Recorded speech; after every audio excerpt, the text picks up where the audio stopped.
7-game homestand, 4-game series against the Angels tonight, tomorrow night, Wednesday night, and Thursday afternoon. Let's take a look at the Angels starting lineup. Zach Neto off to a good start. The shortstop will bat second.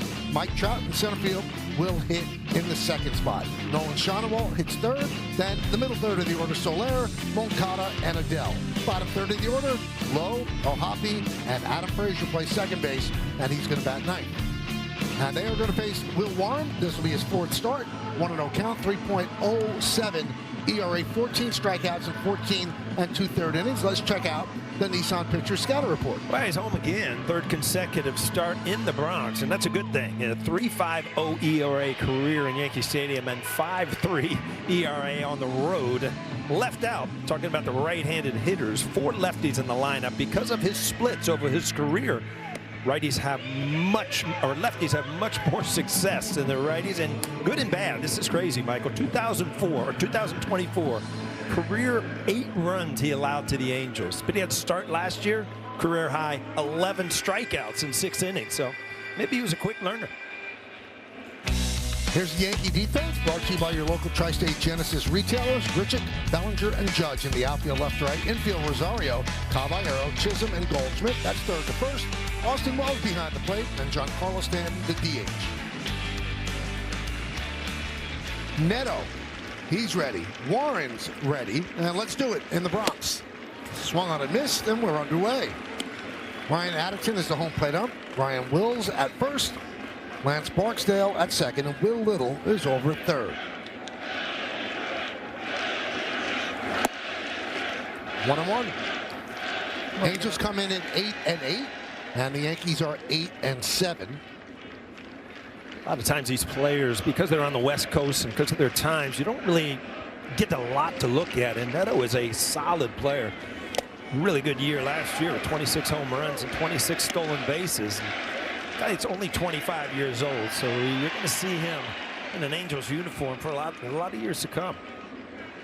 New manager Kurt Suzuki working with a 1-year contract. Very rare. Is that even legal, Michael? I mean, legal, it's legal if he signed it. We even get 1.5, right? 1-2. Neto has 15 runs scored. That's tied with Drake Baldwin for the most of any player in the majors. Has 5 home runs and 8 runs batted in. Let's check out the umpire scouting report brought to you by your local Kia dealers. He's only had 7 calls challenged, 2 overturned. He's considered neutral in his 10th big league season.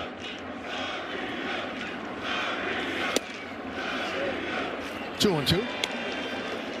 Angels just took 2 out of 3 in Cincinnati, and the Yankees just got swept by the Rays in Tampa Bay. There's Mike Trout on deck.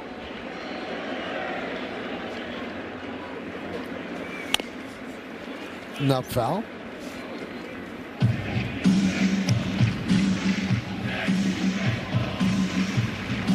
$23 homers and 30 steals in 2024 for Neto. Last year, 26 and 26. Can these organizations get young players that they have control over without having to get into the huge contracts? It's a big window of opportunity for the players, or for the teams, to try to build around these young players to win. I told you, Suzuki, the manager, it's the 4th manager that Neto has had in 4 seasons. Played for Nevin, Ron Washington, and Ray Montgomery.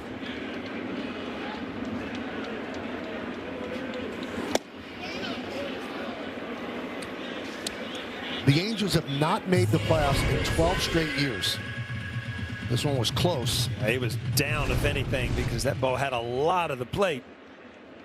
I'm sure that hand almost went up to hit the helmet, but well, it was early in the game, got a strikeout anyway. 1 away. Well, he sets up right-handed hitters with so many good fastballs that he throws a good breaking ball. Definitely a good swing and miss pitch.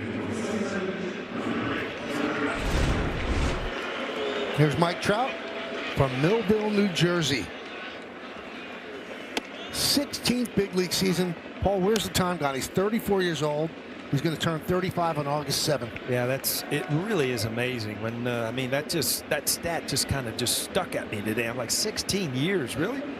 thought it was 6 or 7, but you can't put those type of numbers up in that short of time. 34 years old, as you said, 3-time MVP, 11 All-Stars, Rookie of the Year. I mean, what has he not done? Of late, just staying healthy, although last year he was able to play 130 games. I was reading an interesting thing, Michael, and the WAR is so important because it really tells you, what the player does for a team.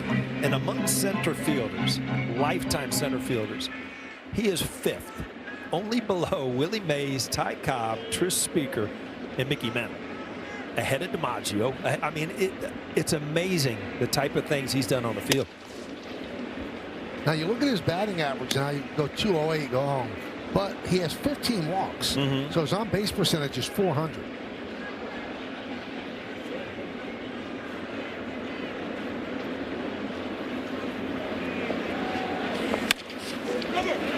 Right side, Goldschmidt. Full flip to Warren.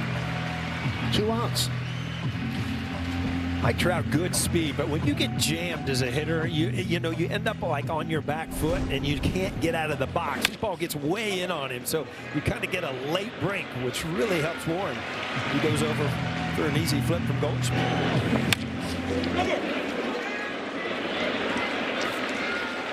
Running well. He's had a lot of problems.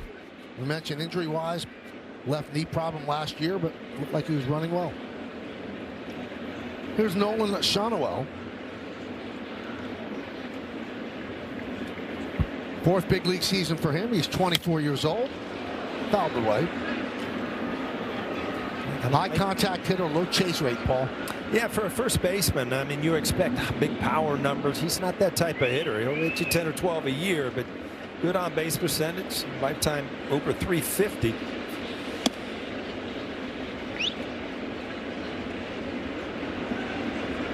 Well, since his rookie season, top 10 in the American League in walk rate and strikeout rate.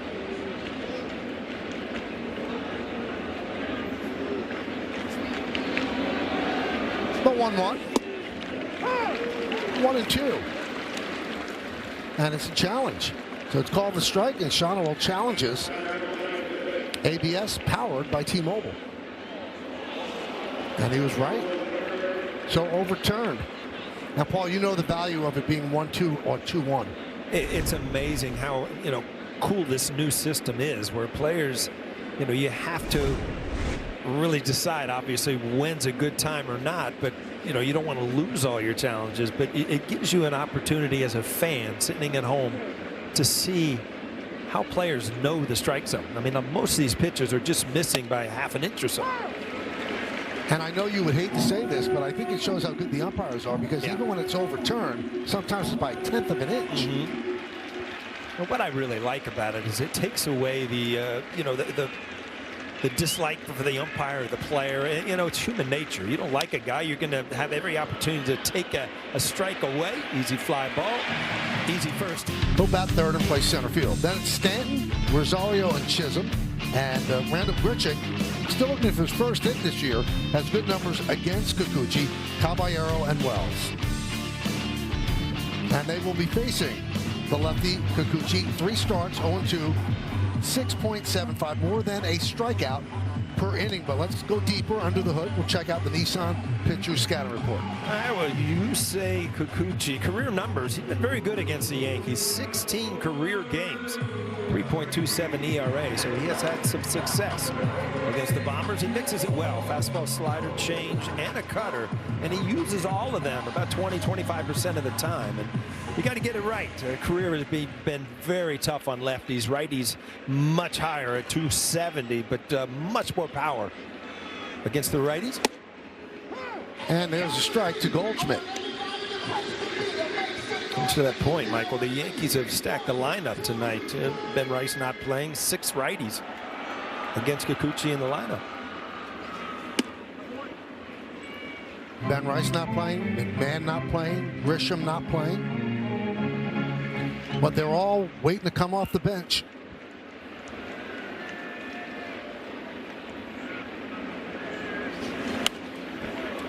Foul back. You know, Michael, you and Audrey was sending me pictures as I was, trying to brush up and watch some games. I think it was all false. You guys look like you were in a ski lodge. It's beautiful out here. Gorgeous. I think you brought the sun. Be there? Yeah. Folks at home, I got a text one night with Audrey and Michael in fur parkas. It was unbelievable. The 1-2. That one is ripped into left center field. It's a base hit. Lowe and Trout converge. Lowe makes the play, cutting it off, but enough time for Goldschmidt to go to second with a double. Well, nothing new here. Paul Goldschmidt can hit lefties. We saw that last year. Four-seam fastball kind of right there, and he just hammers it into left center field for an easy double.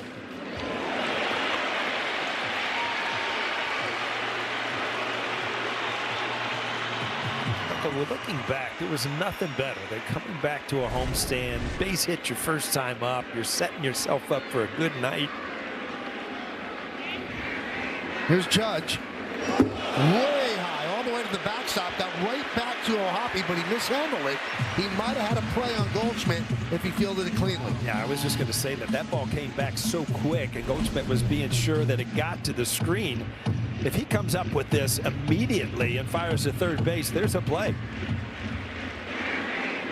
So Goldschmidt, you got to get a late break just to get a read, and I think that there would have been a bang-bang play at third base. Infield remains back. They'll give up the run. Well, sometimes breaking balls, they just slip. That one slipped all the way to the screen. 2-0 count on Judge. Had a home run in the 9th inning yesterday in St. Pete. 2-run shot. And he has a home run here tonight. See ya! A long one into the left center field bleachers. And the Yankees lead 2-0.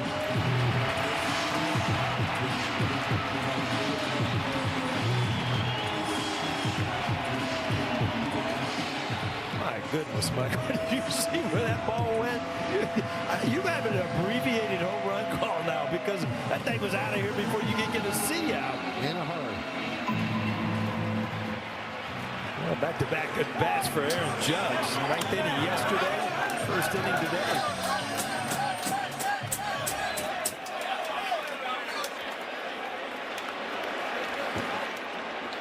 Gee, waved at us, Michael. Did you see it? Pointed at us. I went back at him.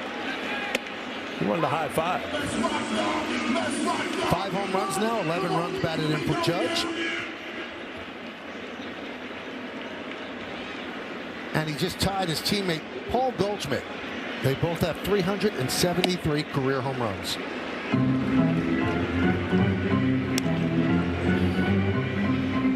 Obviously, Aaron Judge on his way to 400 plus. And the two active players, Michael, with 400 or more home runs, both in uniform tonight. You got Big G, and you got Mike Trout. Yep.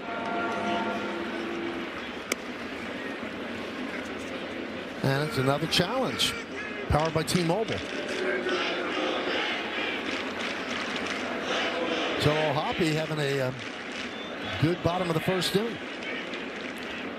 Flip the count from 2-1 to 1-2.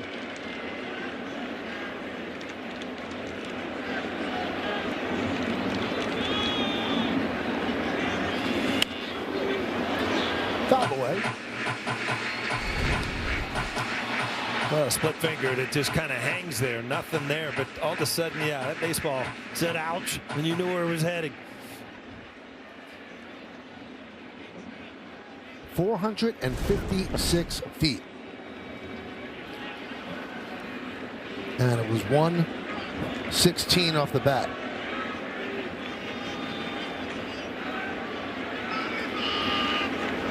One, 2. Right field. Joe Adele puts it away.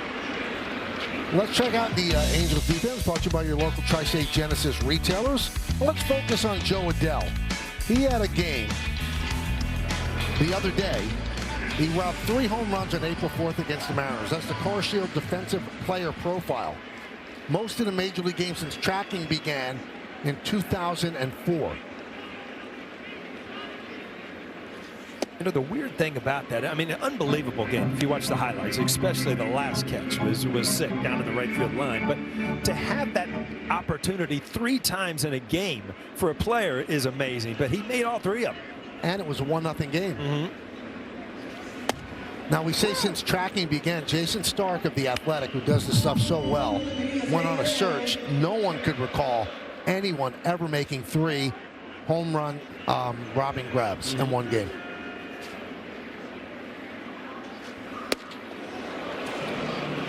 Two and one.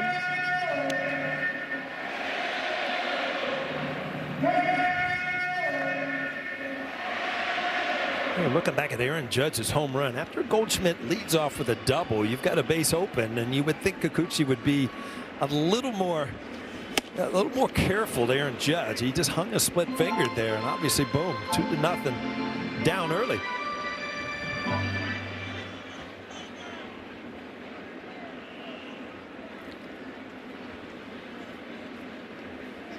Lefty deals. And the count is full.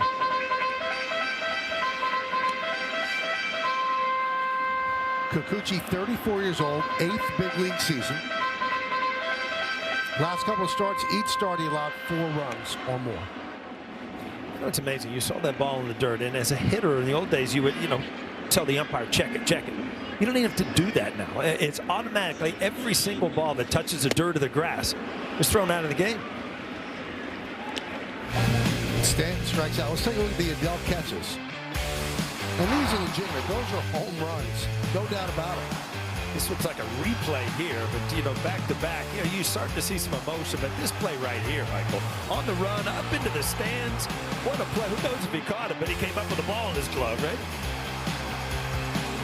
What a game.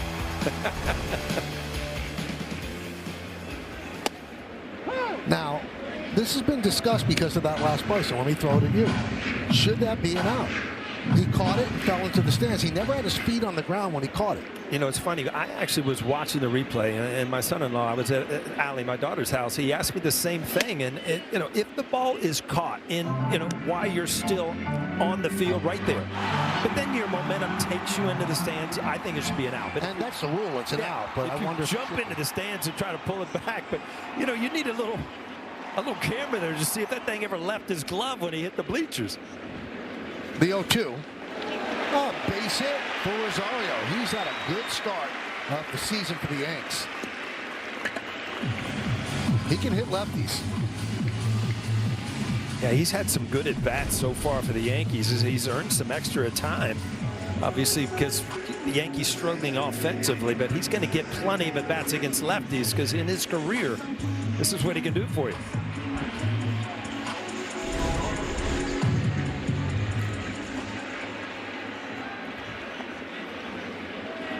So here's Jazz Chisholm. Still looking for his first home run. And I mention that because he's gone 15 games without a home run. The longest streak to start a season for Chisholm without a home run has been 6 games. So he's more than doubled that.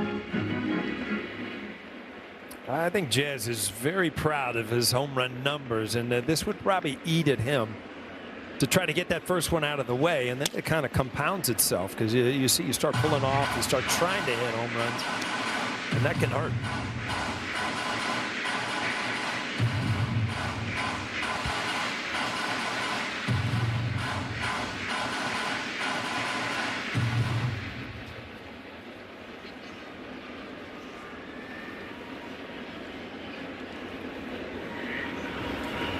Neto shades up the middle. Moncada well off the line at third. Timeout is called.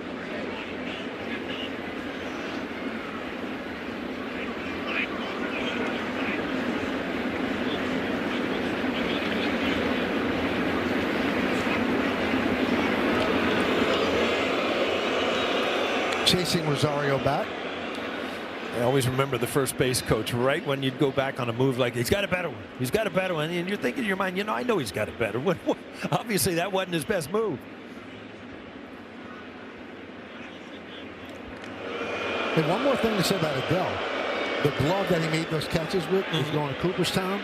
but he will not give it to them because he wants to play the entire season with it. Then he'll give it to them. I get it, because a lot of guys change gloves throughout the year. I was a guy that broke in a glove in spring training and didn't retire it to the last out of the World Series, hopefully. 5 times got that far. And Michael, interestingly enough, defense was an issue for Adele when he first got to the league. He said he's worked very hard to improve that area of his game, and he credits Torrey Hunter, 9-time Gold Glove award winner, who's now a current special assistant with the Angels, in helping him get there and being a big-time mentor. Now, coincidentally, Hunter was in the dugout in the ballpark when he made those 3 catches, and he was quoted as saying he almost passed out in that 9th inning after the last one. Meredith, where are you? I'm old enough where change kind of bothers you. I usually look over my shoulder, and Meredith, now she's down on the field. There are a lot of changes. There she is. Like, where's Waldo? Where'd you go now?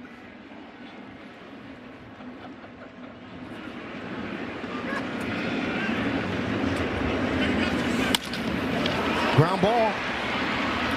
Frazier. And that'll do it.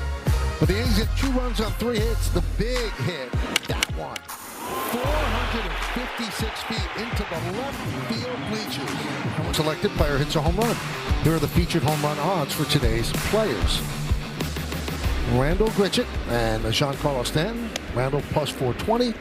Giancarlo plus 350. You only get $70 more if Grichuk hits one and Stanton. Wow. Get that both. Oh. 1-1 on Soler. Well, production-wise, 211, not great, but 16 RBIs so far this year. Leads the American League up to a pretty good year as far as production. So Jorge Soler was right in the middle of a big fight. Yeah. With Ronaldo Lopez of the Braves. I mean, that was not your typical dancing baseball fight. There were haymakers being thrown. Yeah, and I understand Walt Weiss ended up part of it, and he's like a WWF guy. Yes. So not a guy you want to mess with.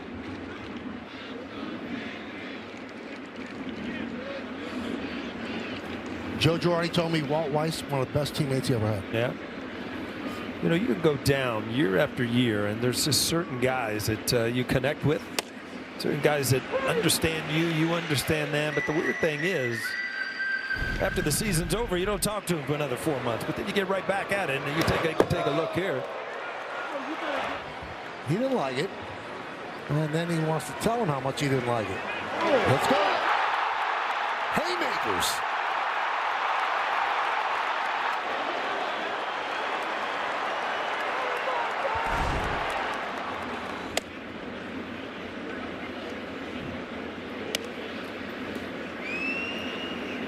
What's the worst fight you were ever in? The one with the Orioles? Believe it, at the major league level, yes. The worst brawl that I ever was in was July 4th, Mile High Stadium. That was I was with the Denver Zephyrs. That was our big night. We'd have 5,000 people. While July 4th, we'd have 50 or 60,000 because of the fireworks. We got in a fight. John Stearns went running out from the dugout. We got in a fight. At the end of the game, they turned the lights off for the fireworks. There are people still out there brawling on the field. Tracy Jones got hurt. Cal Daniels broke his ankle. Really? Yeah. I just thought, watch the fireworks. I had nothing to do with it.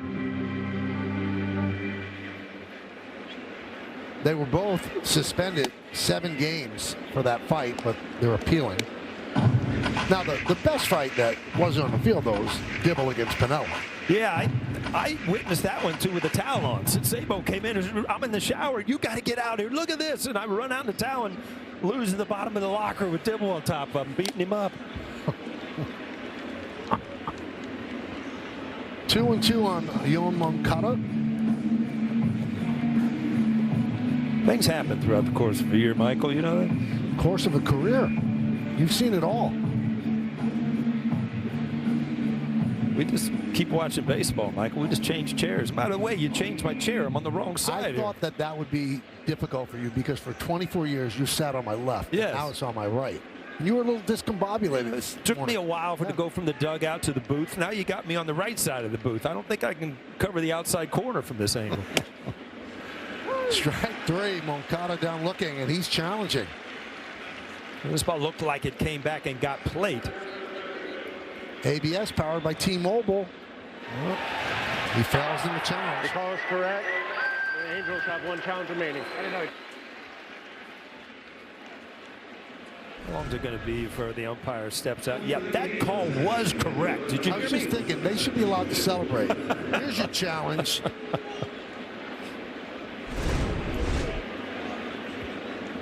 Here's Joe Adele. You talked about Joe Adele and his, his defense, but boy, he's really turned into a pretty solid player. Big year last year, 98 RBIs.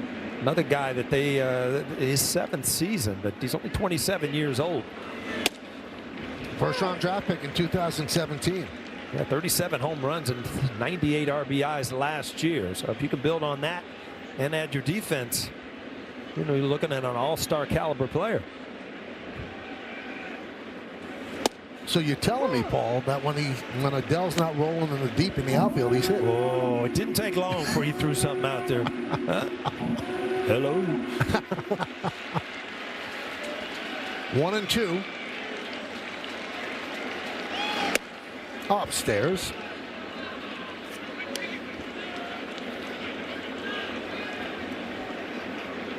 Spent most of last season in center field. But Trout wanted to play center field again. He felt that was his best chance to be productive defensively. And that one got a piece of Adele. So he'll take first. I think it got a bigger piece of Wells. It looked like it kind of ricocheted off him. Wells is probably saying, I should get first base. It hurt me worse. Came out of his glove. Yep, all the way down. That baseball seems to have a magnet, doesn't it?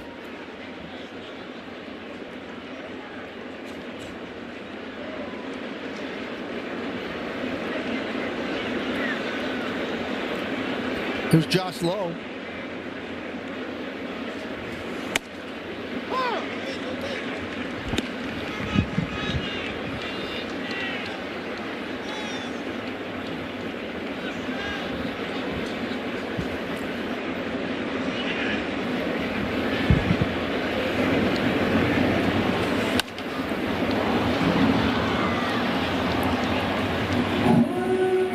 Always look at the scoring here. It's Lowe, because both of them played for Tampa Bay. Now they're both gone, and now we can kind of decipher which right or wrong, but spelled the same. Right. L-O-W-E. One was Lau, one was Lowe. Never could figure it out. Well, this one's Lowe. All right.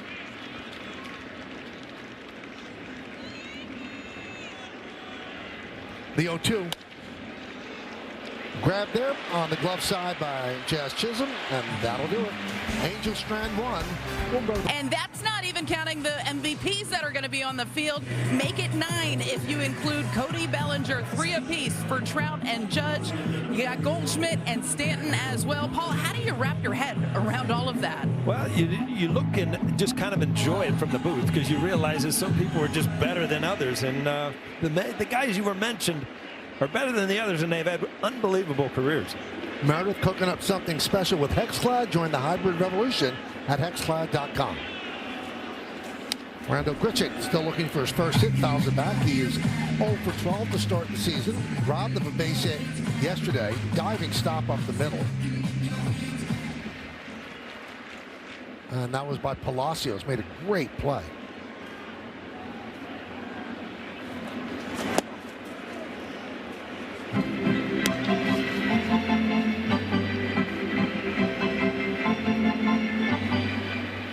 Those are borderline the old Chicago White Sox uniforms when they wore shorts. Yes. And it's way above the knees there, huh? Yeah, they look like culottes. All I remember from that year was seeing a picture of Ron LaFleur. Remember him? And he had the softball shorts on. There's another pair out there.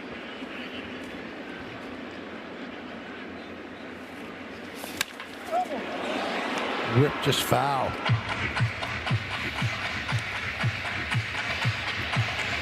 People used to do that to try to influence the umpire on the strike zone, but they've all been measured because of the ABS system. It doesn't matter where you wear your socks.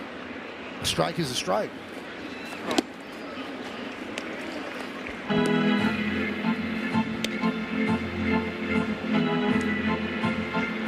lot of people thought by, having the pants above your knees or at least rolled up, it was less cumbersome as far as running and sprinting. Some people just like the style, Michael.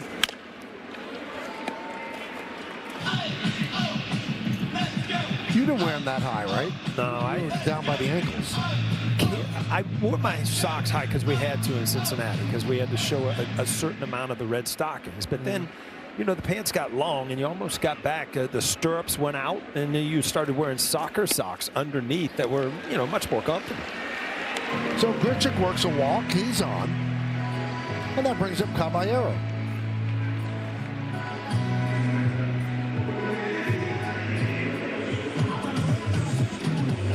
In his day, Grichuk, you would keep an eye on him. Obviously, he's an older player than he was, but still able to run.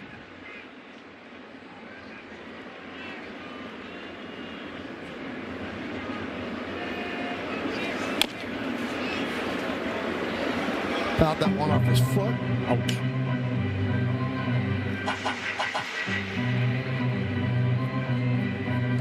Certain things you miss about the game, Michael, and this isn't one of them. You can't aim it. It didn't look like it just ricocheted off the top of your foot. The shin is the worst. When you foul a ball, you see that shin guard, and somehow, some way, the ball seems to always miss. Hit just above it or just below it. I'm wondering if that hit higher than the foot, because it doesn't look like it got him on the foot, and he's kind of bending his knee. Now he's manipulating his toe, so maybe it did.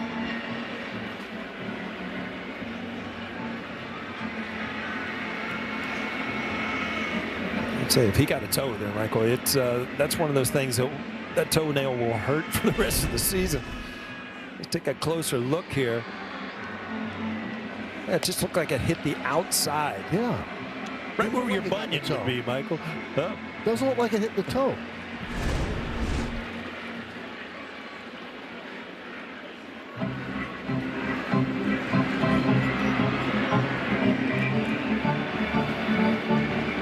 Well, Logan O'Hoppe has caught 4 of 18 attempted base stealers for 22.2%. That's about his career average, 21.9%.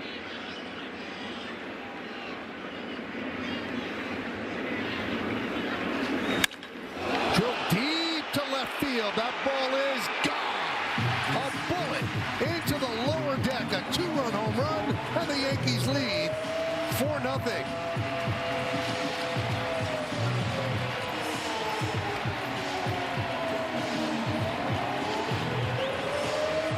Jose Caballero had a couple big hits down in Tampa Bay. Didn't end up winning the game with them, but big home run here. You just hope that he can get things going. He's played defensively pretty sound. It's just you expect him to throw up some offensive numbers. And right there, that's going to add to his first home run of the year.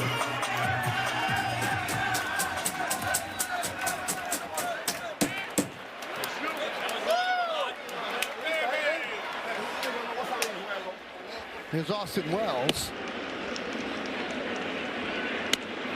Yankees have been having trouble scoring runs, so these 2 home runs are certainly welcome.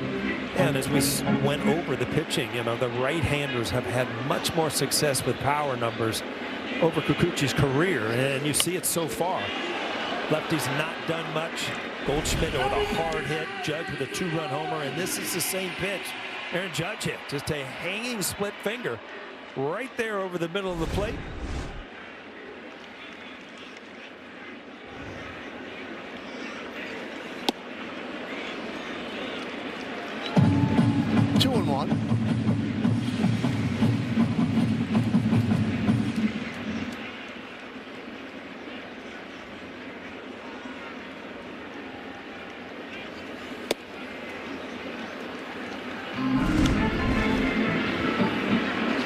And it kind of sits. That split finger is supposed to dive down or away, and it just absolutely sat right there. Can't miss as a hitter, and he did not.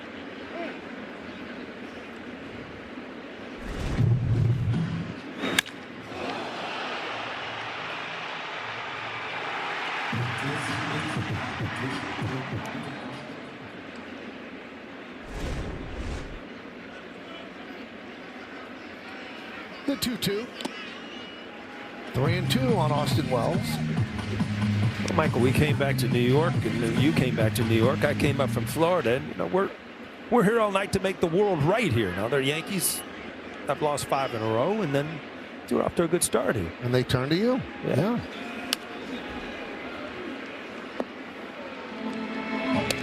I think it's a Neil Diamond song, by the way.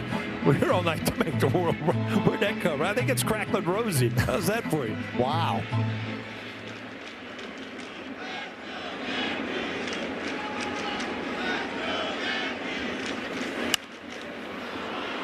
Fouled away.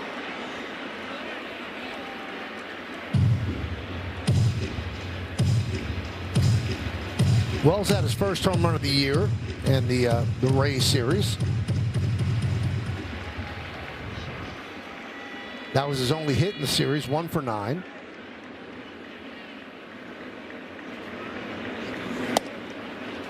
And he works a walk. Well, let's check out one of tonight's player props, brought to you by Bet365, where winning is everything. Paul Goldschmidt to hit 1 or more home runs, plus 390. Now, if he had that bet in before his first at bat and he hit a home run, does it count or does it start from now?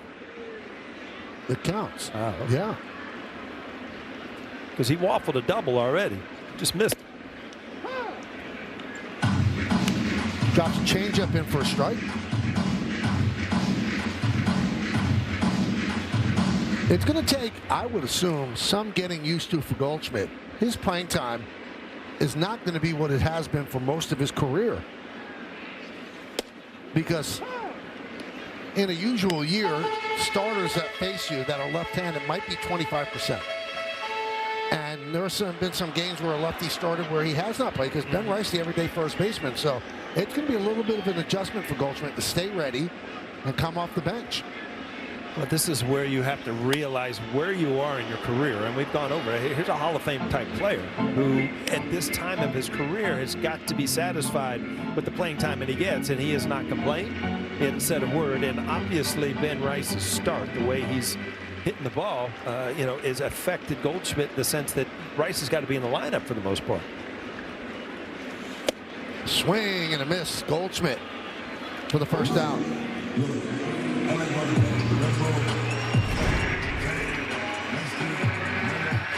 Kikuchi kind of turns this over a little bit. Looks like a little fastball kind of running away. Looked like Goldschmidt was looking in because it looked like he was trying to pull, and that's usually not where he is with the 2-strike count. Here's Aaron Judge, 2-run home run in the first inning.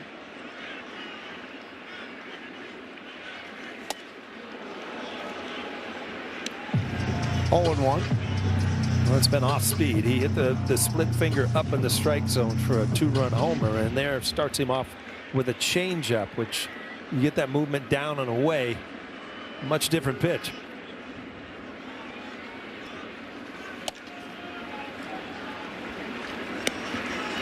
One and 1.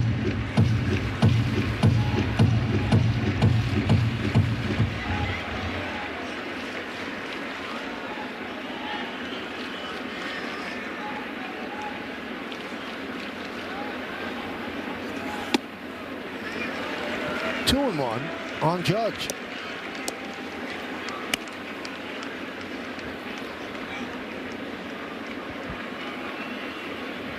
Bellinger on deck. It's 4-0 Yankees. Couple of 2-run home runs. One by Judge, one by Caballero.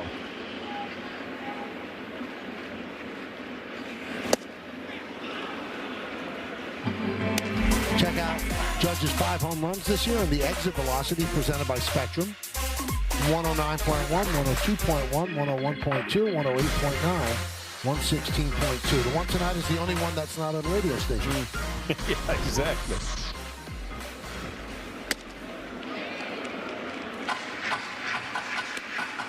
So the count is full on the Yankee captain.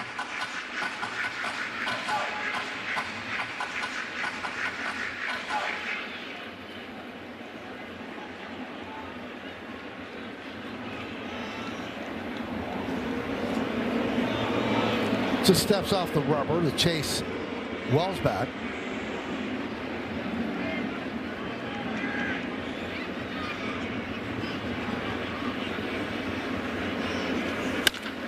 Ground ball, third base. Moncada bobbles, fires the first. Judge beats it out. So it went from 2 outs to no outs on the ground ball.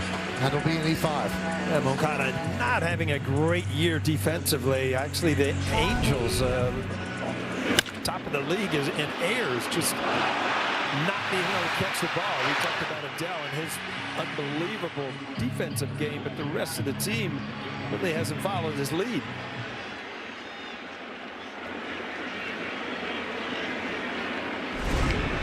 There's Bellinger.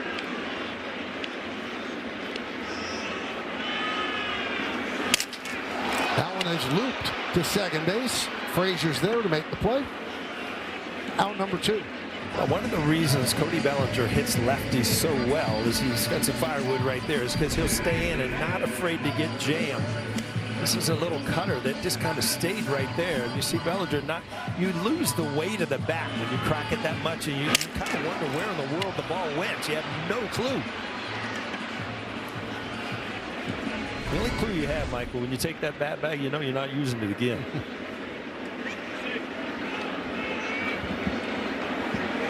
So here's Stanton, 2 outs, 2 on. Yeah, big at bat right here for the Yankees. A great matchup for Stanton. Up 4-0. You could really put this out of reach.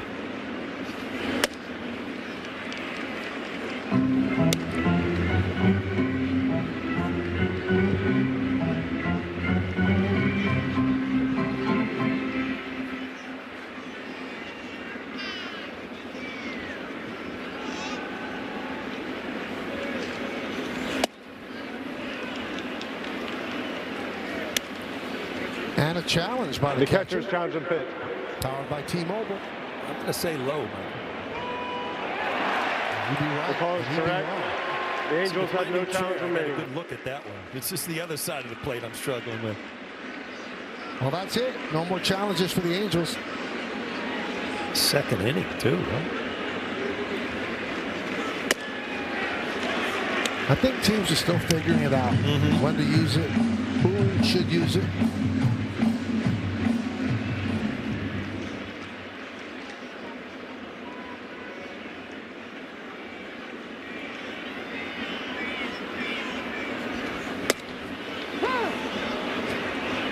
And I think it's been a great addition to baseball. Everybody I talked to, including you, Michael, like the idea. And I also like how quick it happens. It's not like a 5-minute wait to see, where it takes the rhythm out of the game.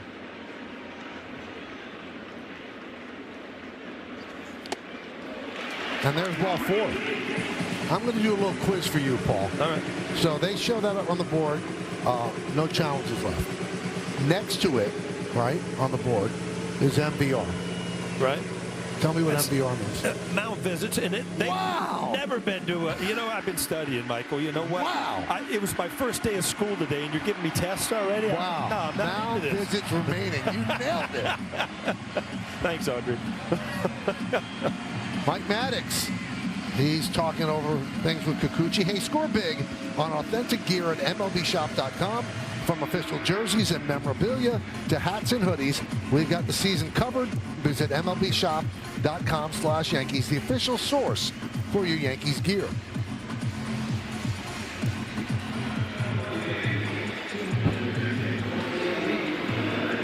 Here's Rosario, singled in the first. Bases jammed. Wells at third, Judge at second, Stands at first.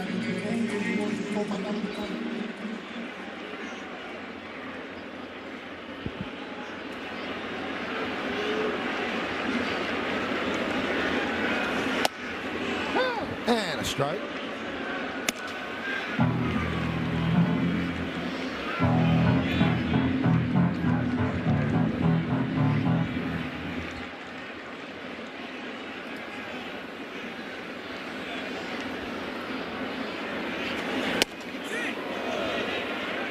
Did he go? No, he did not. Said Ryan Wills.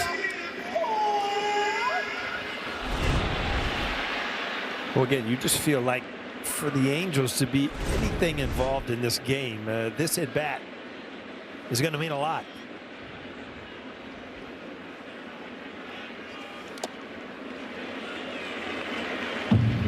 Two and one. Kikuchi so far has not looked sharp. Well, you look at his record, he got off to a good start, and then the last couple starts has scuffled a little bit. 4 earned runs in his last 2 starts. And tonight, it's been a struggle.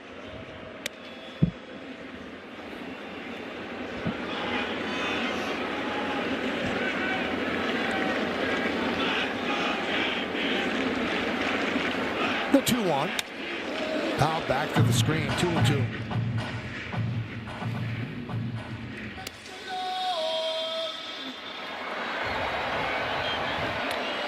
"37 pitches so far here in the second inning, and nobody up."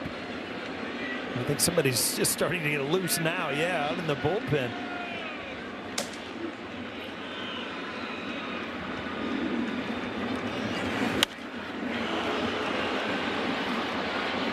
Well, that's my problem with the cutter right there. If you don't throw it perfectly, it just ends up a fastball, mediocre, right down the middle of the plate at 91. Lucky to get that one back. Rosario fouled it straight back.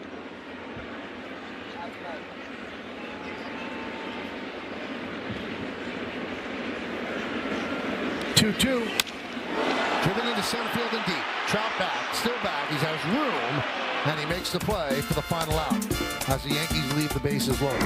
But there was some pain in this at bat. There, the ball hurt him. Nothing as we go to the third, and Logan O'Hoppe will lead off.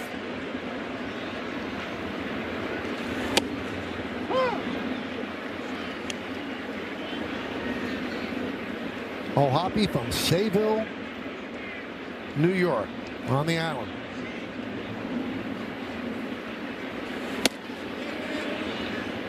He goes around.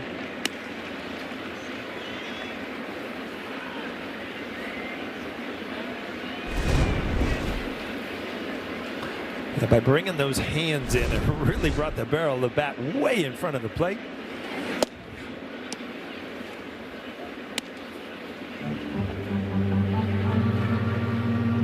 Another guy that they're anxiously waiting his offense to kind of turn around. Hit 20 home runs a couple years ago, 19 last year. So far this year, nothing. So, you know, he's a good, solid young player. You remember a few years ago, Michael, he had that big injury here in Yankee Stadium. Yep. Tore his labrum.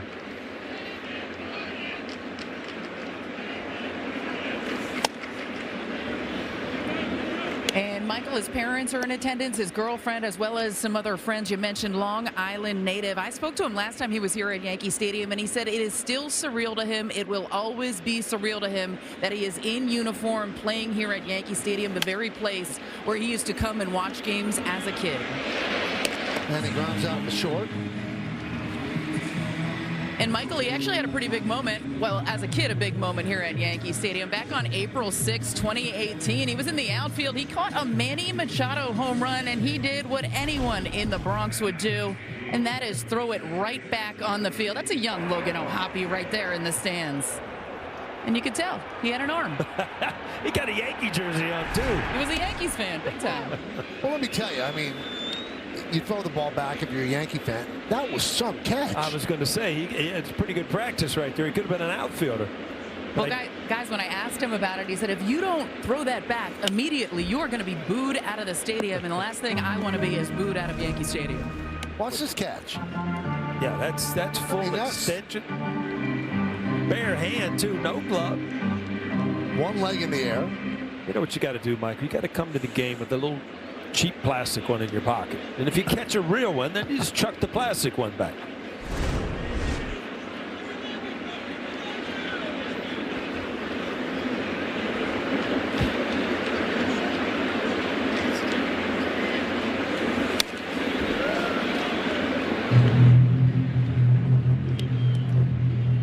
I remember walking down the tunnel that night when he had that injury, and he was speaking of his parents being in attendance tonight. They were in the tunnel, and it actually came up to me. I was talking to him, and it's just, they were in shock just to see their son, you know, knowing the type of injury and the rehab that was involved. But he's all the way back.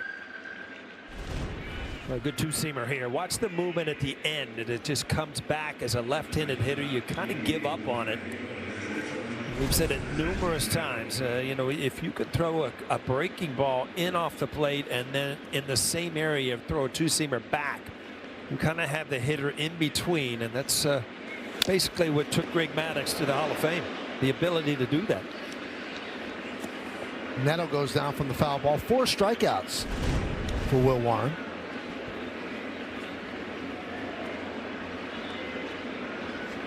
Yeah, such a tendency with that two-seamer rolling back in to get on top of it and just chop it down as a right-handed hitter.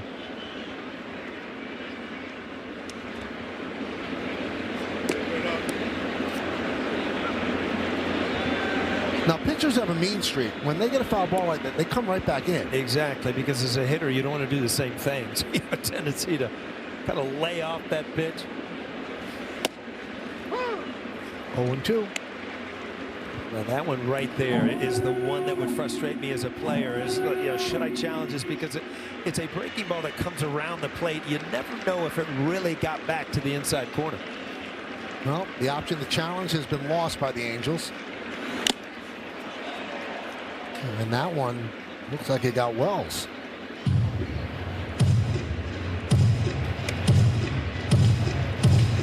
Well, Michael, this is a question. Umpire knows the challenges. The piggy bank's empty. Now you can call whatever you want, right? You're not getting challenged anymore. There's a possibility. I mean, human beings, right? Strikeout. Well, I've been holding a baby about that size a lot recently, Michael. My daughter had another baby. Got a month old. Little Nebby. Named after your wife? Yeah. Very nice. Congratulations. 5 times over. 2 more on the way. It's just Unbelievable. They'd say it's the water, but they say the water's better in New York, right?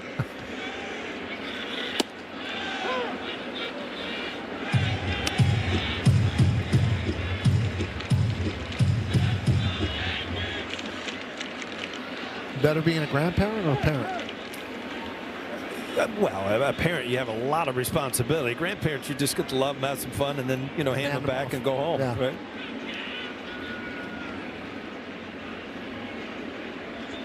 The 0-2.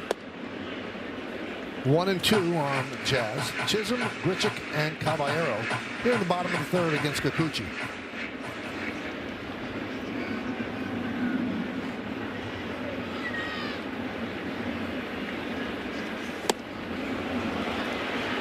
And Jazz down on strikes as his struggles continue. Well, again, if you get in pull mode, trying to hit home runs, these are the type of swings that you see. You see a breaking ball away, and if you commit to it, it's just running away from your barrel. So you're really compounding things by, I've always said that, you know, the pitcher dictates what you can do with the baseball. If you want to hit a home run, and he doesn't throw a pitch that you're capable of doing it, then all you've done is got yourself out. Grichuk hits one deep to center. Going back is Trout. Leaps, and he makes the play. Trout knew exactly where he was, ran to the wall, and made the catch. Yeah, off the bat, this was it's Grichuk, but then it just kept going and going. And then Mike Trout, I mean, we've talked about his defense, his offense, is all around star quality. And again, he just knows how to play the game.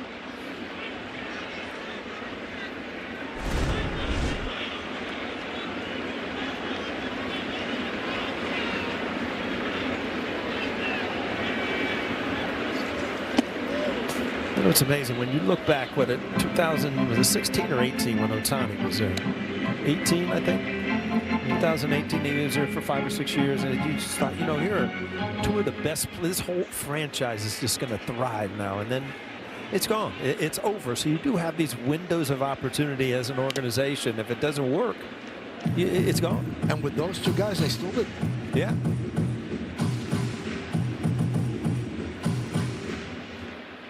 Well, if you look at that, I mean, teams are going to beat an all-around good team, good solid pitching, defense, hitting is going to beat a couple stars on the other side every single time. That's called The batter strike. challenging the call. And Caballero is going to challenge. ABS powered by T-Mobile. And he's right. The call is overturned. 0.4 inches. Yeah, who can blame a guy for that close, right? Yankees still have their 2 challenges.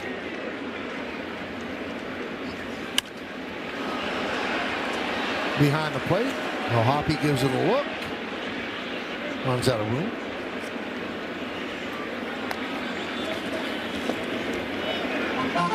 You think you would like ABS?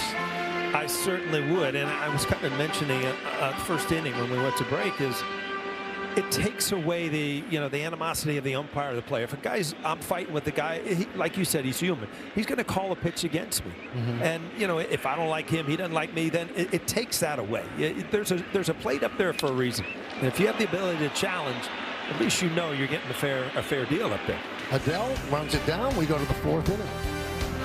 And happens to be an avid weather enthusiast who once gave live storm updates to the Weather Channel during the 2016 New Jersey blizzard. How about that? Thought I was a meteorologist around that. There's the wind thing. How about that? How about that? No, you got me. You're getting me sidetracked here. 0-1 on Trout. And a strike. Was there anything better, Michael, growing up there?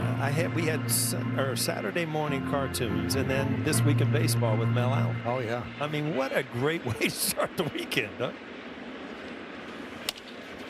Grounded sharply and off the glove of Caballero into left field, allowing Trout to reach. You can tell. I mean, it's my fault. He kind of olayed it, got to the side of it. And it just ran right off the thumb of his glove. Just did not glove it. It's like by getting to the side, it took him out of the rhythm of the play, and it just kind of reaching for it, was not able to adjust to it at all.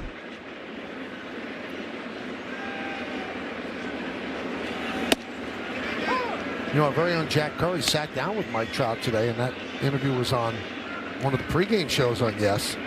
And he really stumped him with a question. He said, "You, Todd Frazier, walk into a place in Jersey, who's giving out more autographs?" And he said he wasn't sure, but he said, and then Jack said, "Well, how about Tom River?" He said, "Well, if Todd doesn't get it in Tom River, then there's a problem." Well, I will tell you one thing. If you want to buy a Godfather Todd rookie card or a Mike Trout, get the Mike Trout, because I think it was estimated at $2 or $3 million ago, like 3 years ago or something. Now Todd's back in the studio. Todd, I would take your rookie card because I'm teammates with you. But you're also in the money, so. and I don't have the money for a Trout rookie card. Now you're really torn, aren't you?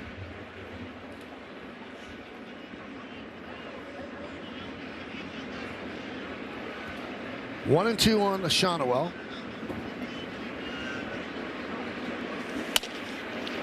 Grounded to first, knocked down by Goldschmidt. That lost the double play. He'll step on first. Moving to second is Trout. That was going to be a tough double play, and in order for him to do it, he had to kind of reach for it where he could pivot and get across at a good angle, and it just came out of his glove. But immediately, knowing that, went and got the sure out.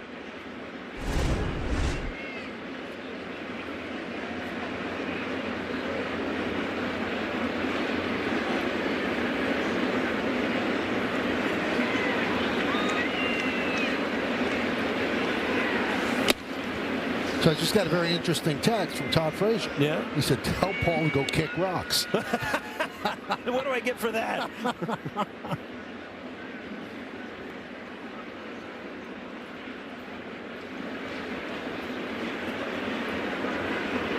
Todd will be on our post-game show following the game tonight.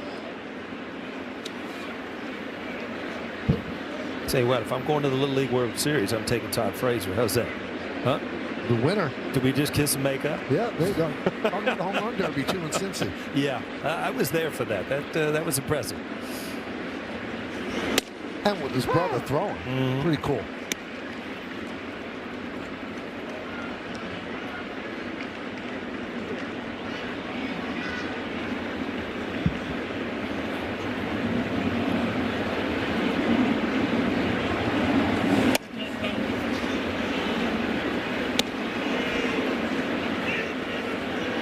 On Soler, struck out looking, Cardinals in the second inning.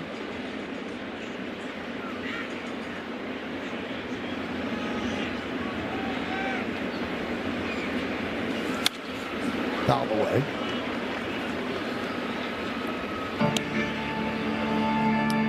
Soler made a point to run more during the offseason. Said he hadn't been ready to play as much outfield as he did last year.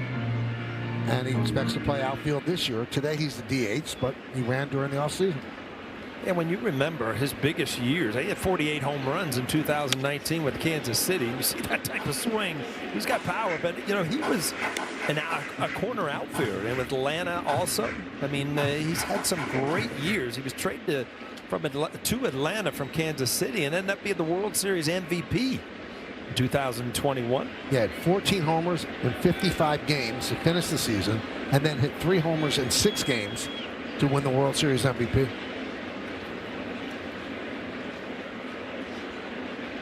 I think that last one he hit in Houston. Still going. Yeah, I don't know it's landed yet. Went over the tracks, left sight, and we just gave up on it. Line drive. It is a base hit down the left field line into the corner. That'll score Trout. And Soler is at second with an RBI double, his 17th ribby of the year, and the Angels on the board. It's 4-1 Yanks. Yeah, breaking ball just did not have a lot of bite on it, and it kind of stayed over the middle of the plate. But you know, the extra opportunity with Trout getting on, you see the spin on that, but it just didn't have a lot of break, and it just kind of sits there for a hitter. You can't really question the pitch. It just wasn't thrown. It wasn't his best breaking ball of the night.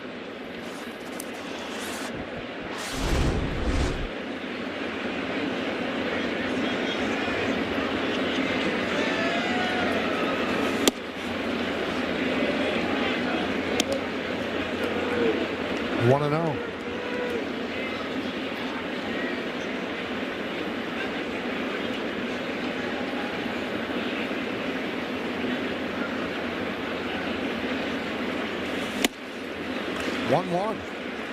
Moncada swings through.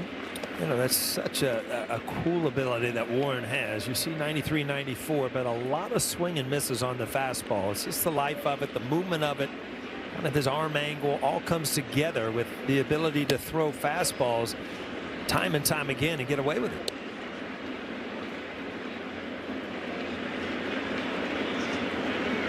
Pretty high pitch count for Warren. He's only allowed 1 hit, but he's about to throw a 70th pitch in the 4th inning. 2-2.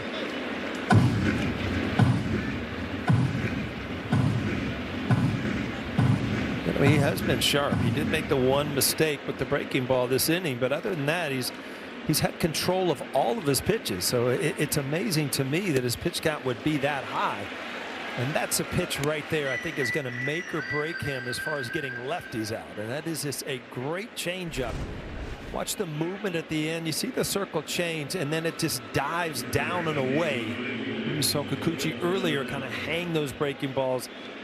All of a sudden you see the strikeout by the movement down and away. That's the 6th Yankee strikeout, brought to you by your local Tri-State Audi dealers.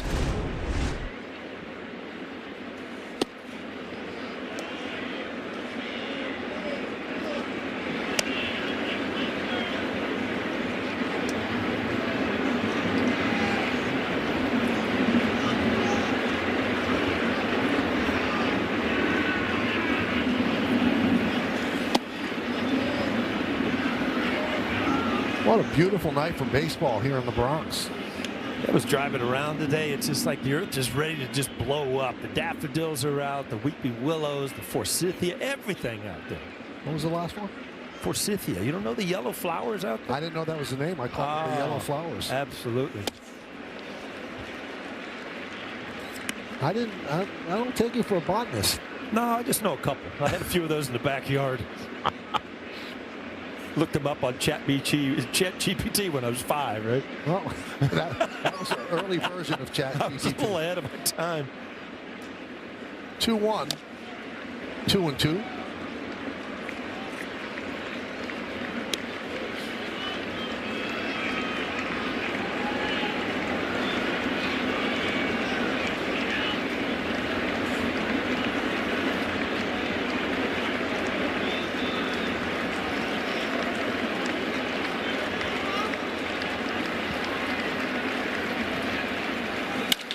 Line drive, it's a base hit.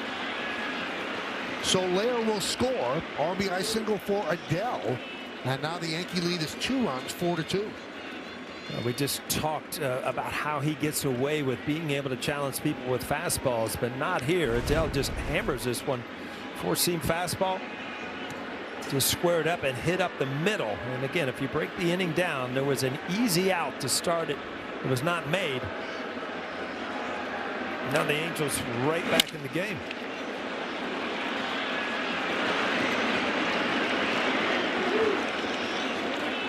So Matt Blake talking things over with Will Warren. That's the 7th RBI for Adele.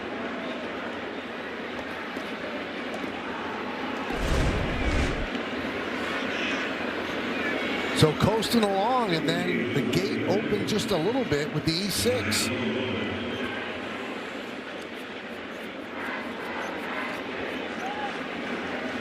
And because of that E6 and then the strikeout by Moncada, these 2 runs are unearned, but you know what? They count. Well, they count about in the pitch count, too. That's the thing. Extra pitches, stressful pitches, and runs on the board. And a strike to Lowe.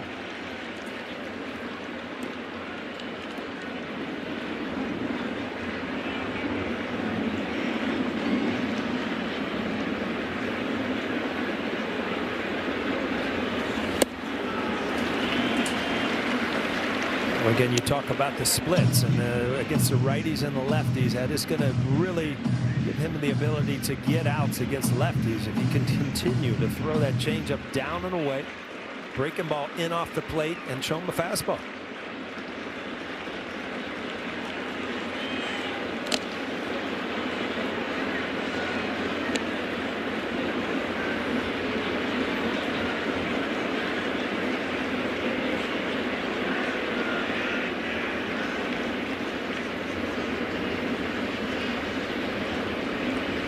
Two on Low, grounded to second in the second.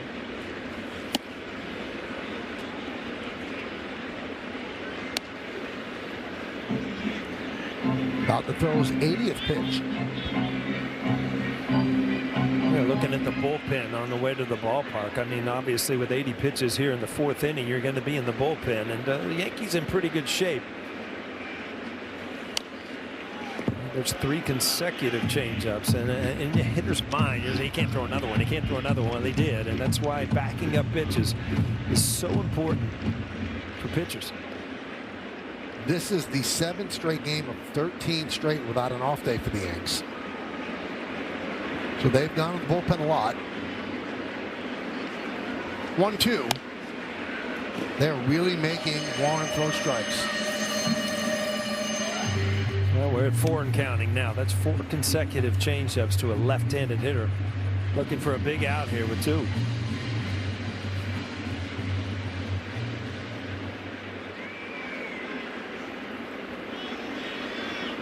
Some stirring in the Yankee bullpen.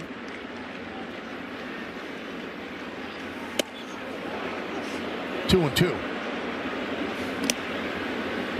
It looked like he tried to throw that 2-seam fastball and bring it back to the inside corner. As a lefty, you're going out to cover that changeup, but he just tugged it.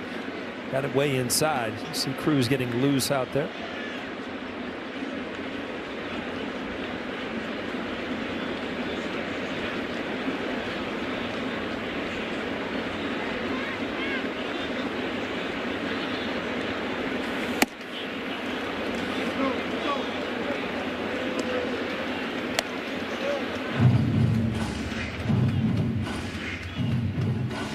Happens to a pitcher is, you know, you start getting confused because you've thrown good pitches in this at bat and he's fouled one of them off. He's, you know, then you went 4 consecutive changeups. Now you're trying to figure out fastball, where to go, and you've kind of lost direction. You tug the 2-seamer in, that one away.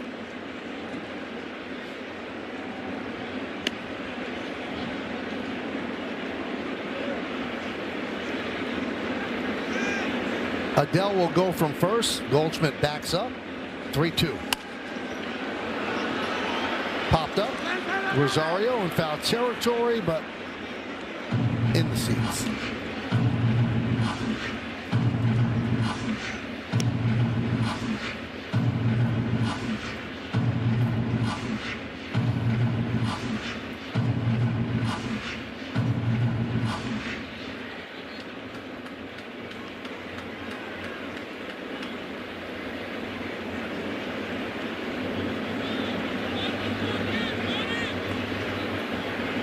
another payoff.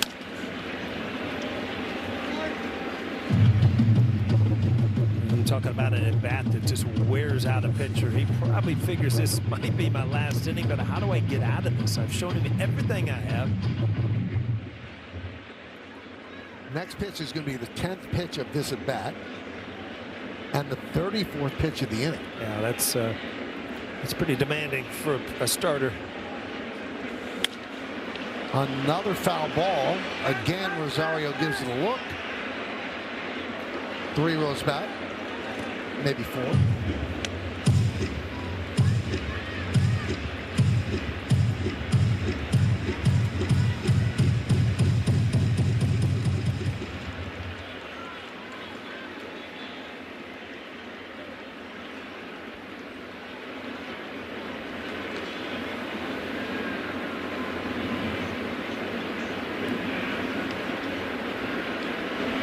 And they'll do it again. Pitch number 11. And he walked him. Well, that's just a grinding at bat right there by Lowe. He just wore him out. He didn't know where to go to get him out through changeups, through curveballs, sinkers, and then just finally missed 3-2. Coming into action tonight, Paul, the Angels had walked 77 times. And that leads Major League Baseball. Here's Logan O'Hoppe, grounded to short in the 3rd.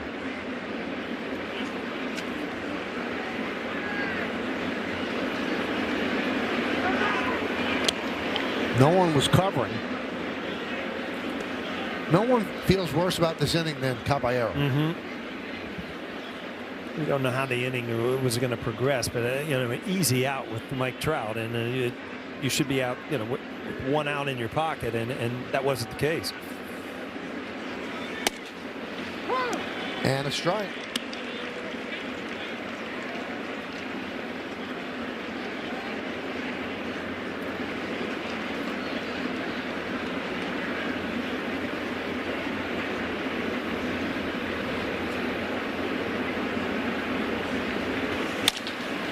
And that one is past the diving Caballero into left field.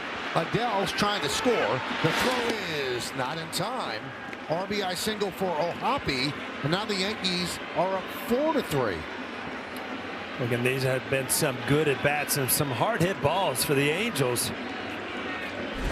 See Aaron Boone going to head out there. I mean, he's just exhausted out on the mound after just absolutely cruising.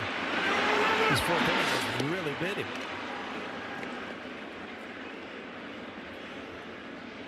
Well, Boone's going to take the ball. He'll call on Cruz. Frazier is coming up. Your lucky play. Looking into Yankee Stadium, where Fernando Cruz is taking over, trying to keep the Yankees in the lead as the Angels knock out Will Warren. This will be Cruz's 8th game. There's 2 pretty impressive entertainers, directors, Spike Lee and Billy Crystal. Pretty avid Yankee fans, too. Somebody's saying, Spike, you're on.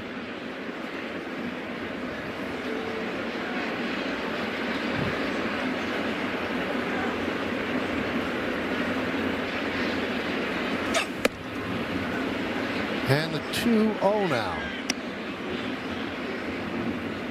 Frazier struck out looking in the 3rd inning against Warren. So it all falls apart here. Warren had not allowed a hit going into this inning. And then Caballero booted the ground ball by Trout. And the floodgates have opened.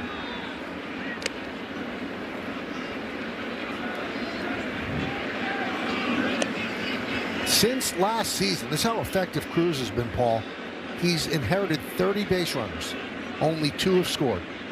That's 6.7%. That leads all American League relievers. Yeah, behind in the count here. When he gets ahead, I mean, that split fingered is such a weapon.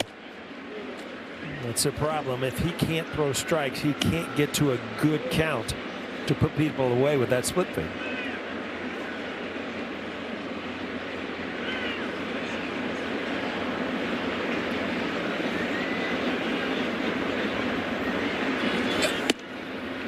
Strike.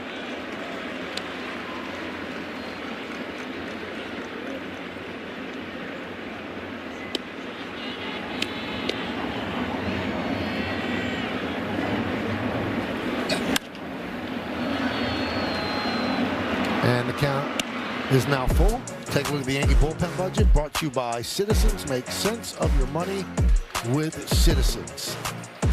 They don't like to use a pitcher 3 times in 4 days, so you can figure out who might be available. And there's a walk to load the bases. Well, he went to the split finger to try to get an out, but it was with 3-2, and by coming in and not getting ahead, it was really the first time that he went to that pitch. That's tough on a pitcher. Zach Neto.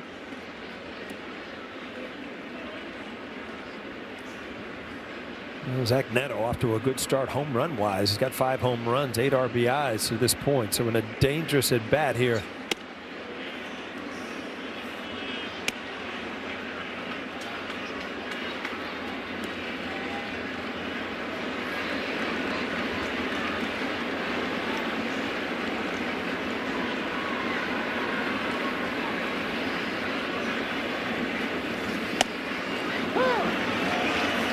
One and one.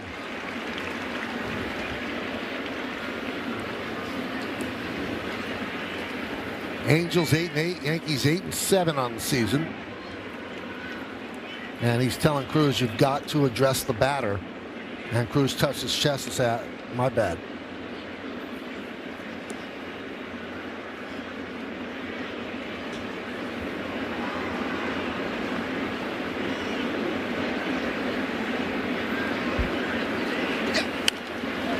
Foul back here.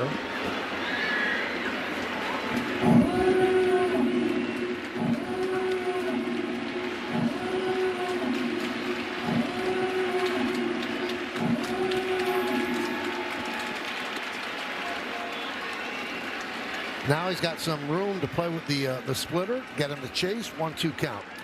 Yeah, man on third. You got to be careful of your wells. You got to block anything in the dirt.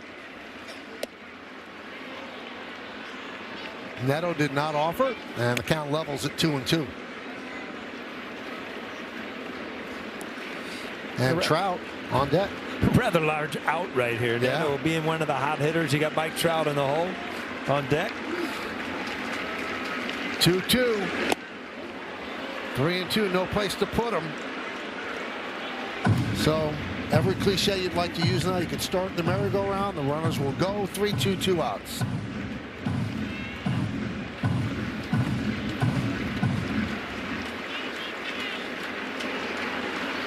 He's not been able to throw that split finger for a strike, so I think you got to go back to something hard or possibly the slider. Runners go. Grounded foul. Boy, they're going to have Yankee pitchers combined throw about 50 pitches this inning. Well, again, not his greatest slider, but a 3-2 pitch. You know, you want soft contact or a strikeout, but the Angels have really battled every pitch this inning. Every pitch this inning.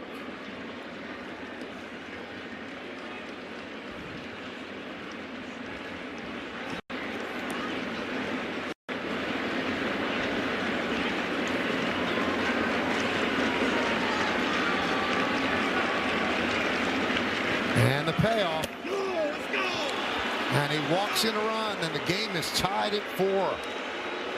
Well, again, he's so accustomed to getting strikeouts with that split finger, but you know, he has not been close enough to the strike zone for these guys to be tempted. And he got the foul ball with the slider and went back to the split finger, but was not able to get a swing.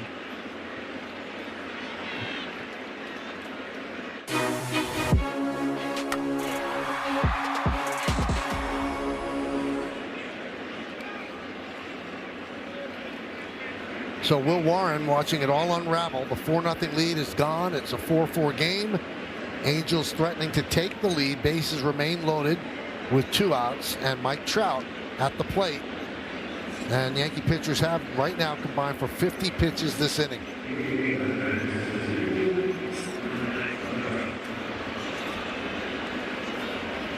Trout started the inning. Routine ground ball to Caballero, which he booted.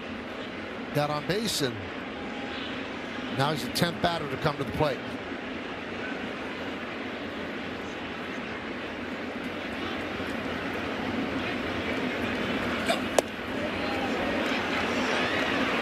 One and 0.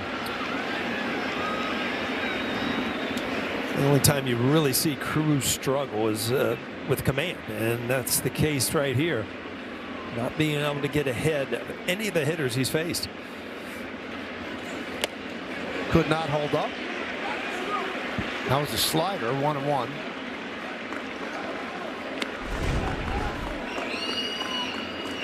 Again, this is a check swing, but again, a slider completely out of the strike zone. Like Mike Trout guessing fastball.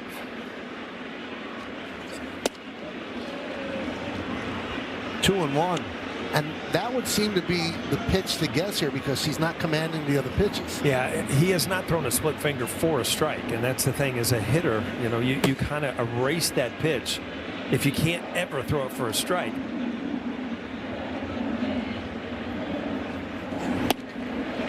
Three and one.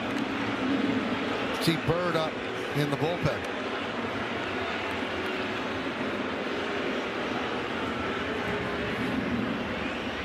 I think Aaron Boone, in his wildest dreams, think he would be in this situation at the beginning of this inning. And the first ball is a ground ball.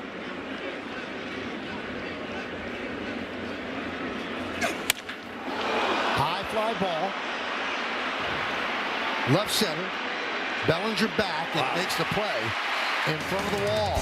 That close to a grand step. Could be another live session or a rehab assignment.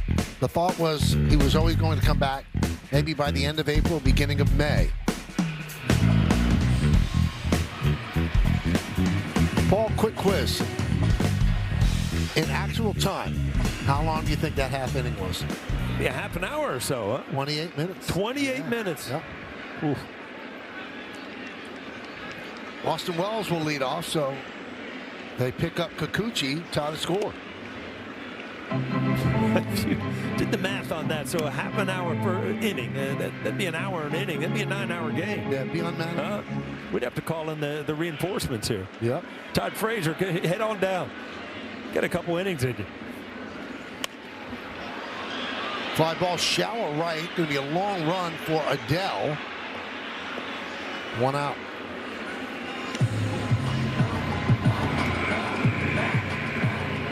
So that's got to be obviously a pick-me-up for the Angels. And for the Yankees, in the midst of a 5-game losing streak, that's got to sting, having an inning like that. And, you know, got off to such a great start. And you go back to when it was 4-0, and you had bases loaded where you could really break this game over, break it open. And the next thing you know, the Angels get out of that jam, throw up a couple runs. Next thing you know, it's 4-4, and you're back to square one if you're the Yankees.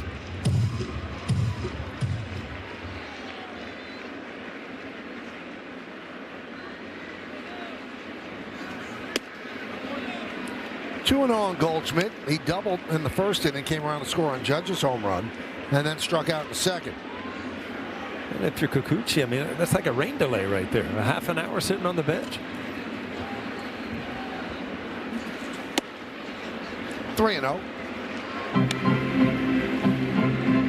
Last thing you want to do is walk the batter in front of Judge. James, are the walks up this year? And you think it's because of the ABS? Let me get you some quick info here, Michael.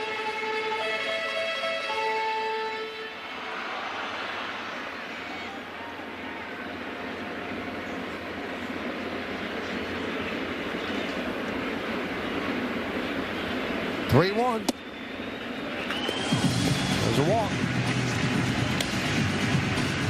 And that'll bring up Judge and the Optimum Fiber famously fast replay. Wow. The sound, the swing, Aaron Judge, you know where it's going.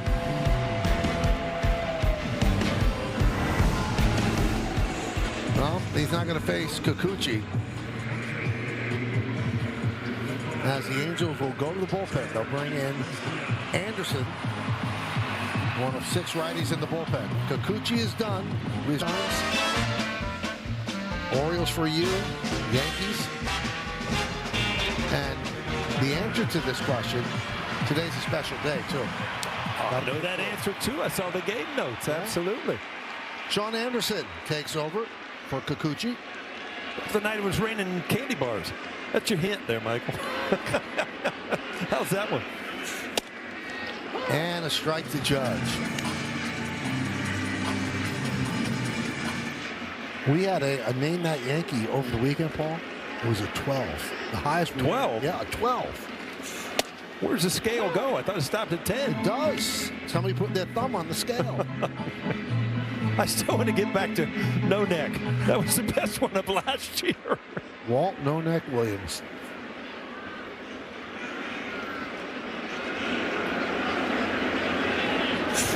Wow. Wow, off the glove of O'Hoppe. And Goldschmidt will take second. I think Judge was too thrilled with that. He definitely wanted to make eye contact. I mean, this ball up and in. I mean, to get up around Aaron Judge's head, you got to be way up and in.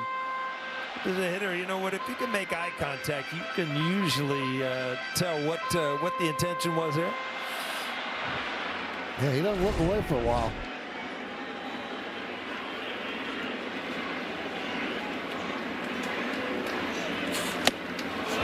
And he overpowers Judge there, and Judge strikes out.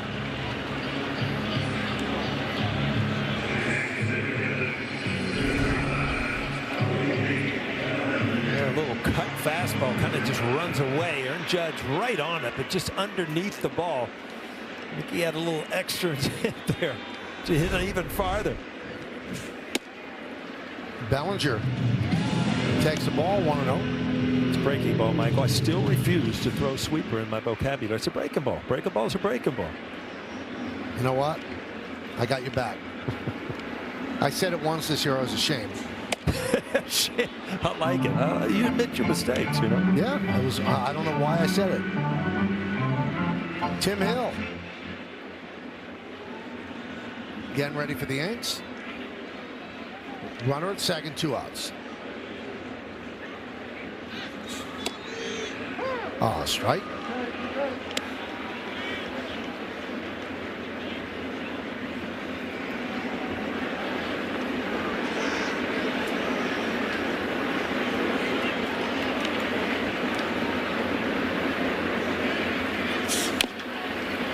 And 2-2. A good pitch to hit right there. He missed dead over the middle of the plate. Cody just fouled it off.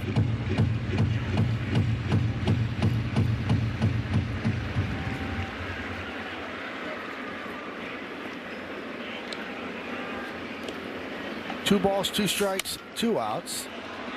Grounded to Frazier, to Shonowell, and that'll do it. Yankee strand 1 to start the 5th inning, and he deals to Shonowell, up and in, 1-0. So Anderson, who got the assignment after Kikuchi got taken out, ground ball, nice play by Jazz, and he gets Shonowell for the first out. He's got a flair for the dramatic and getting big home run hitting guys. He struck out Ohtani to end the game, struck out Cal Raleigh to end the game, and then he strikes out Judge. Well, you talk about good defense right there. Jazz Chisholm, and he's so athletic that you see times where you think he could be the next absolute superstar at second base, and then all of a sudden something will come up where he almost loses concentration. And boy, he has all the tools, no doubt about that. There's a strike to Jorge Soler.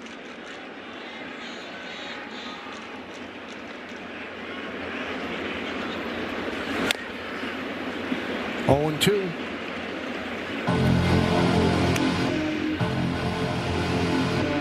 Yankees going to use a lot of relief pitchers tonight. Remember, no days off this week.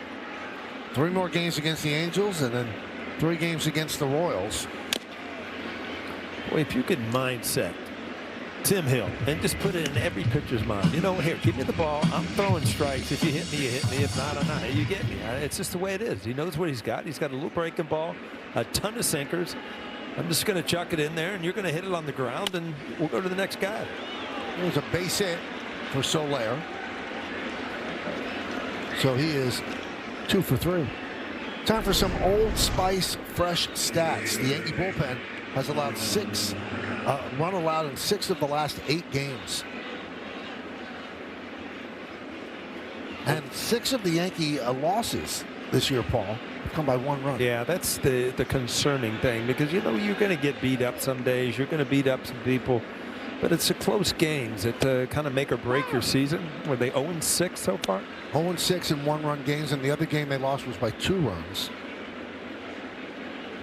Since 1900, just the 4th team to go 0-6 or worse to start a season in 1-run games. Through 15 games.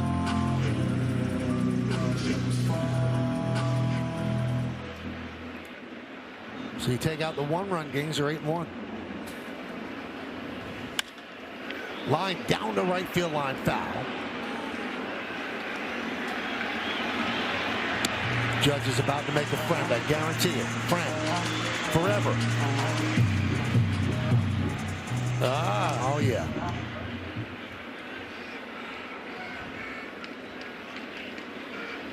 Got to be a little kid around there you can give it to, right?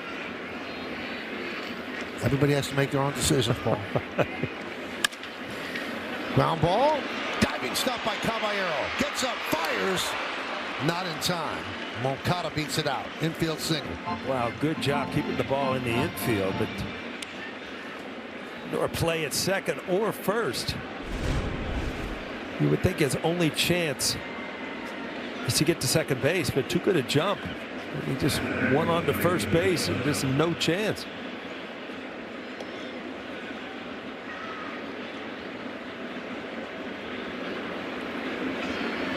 It looks like it hurts now, doesn't it, Michael? When you dive and your neck jams and everything's sliding in the dirt. This should be too.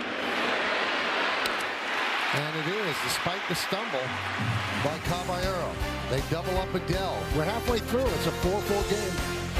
Hockey jersey, courtesy of StubHub. Tickets going fast. You'll get yours today at Yankees.com. Stanton takes a strike. Sean Anderson. Bottom of the 5th inning, 4-4.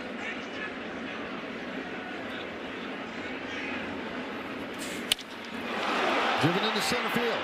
Trout back, still back, on the track, turns. He's going to play it off the wall.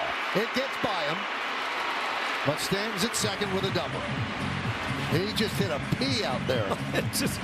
I was just sitting here. Mike Trout got a good jump, everything, but the reason he didn't catch this ball because it's a line drive. It's a 408-foot line drive off the top of the wall. Whereas a center fielder, you have no arc on the ball. The ball just beats you to the wall.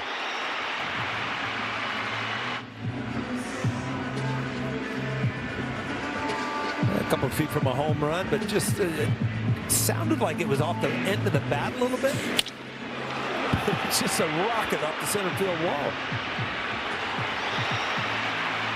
I've never seen him with a red belt.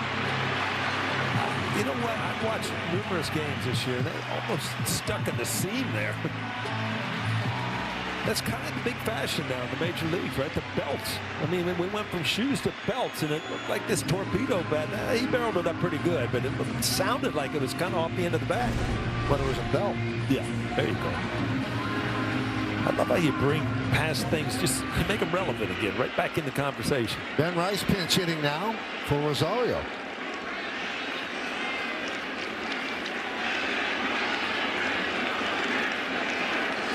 So Boone going to the bench early. So if you keep Rice in the game, that's it for Goldschmidt. And you have to use another player to take over for Rosario at third. That'll be McMahon. So he wants to strike right here in the bottom of the 5th inning. I was kind of scratching my head the inning before when Kikuchi came out. You've got Goldschmidt leading off, right? And you got Judge on deck. Both of them just hammer lefty. So you let the lefty start the inning. He walks Goldschmidt, you Yankee. So, you know, if you're going to, you know he's only got a hitter. Well, why wouldn't you start the righty?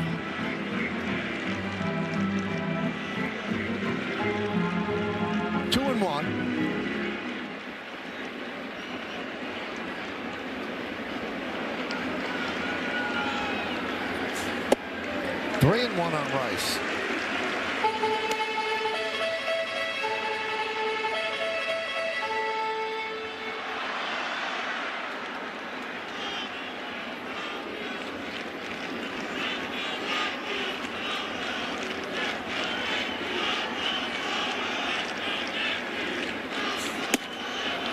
And he walks Rice.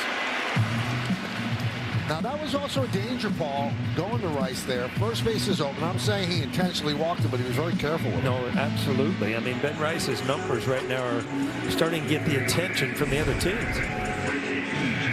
Well, the Angels wanted to challenge that pitch, but they're out of challenges. Yeah, it looks like it just missed.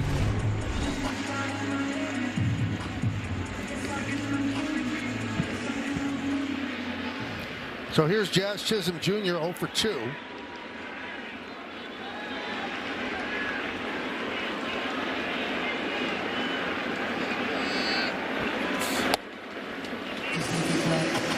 One and 0. Chisholm is grounded to second and struck out.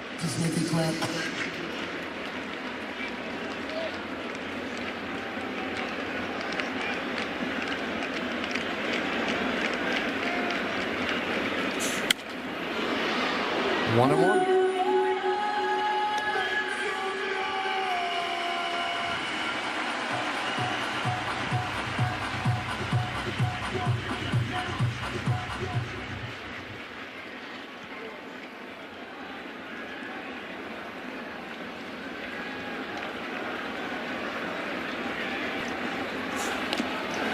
And that one gets by, but Stanton, he can't go there because it's just not fleet of foot.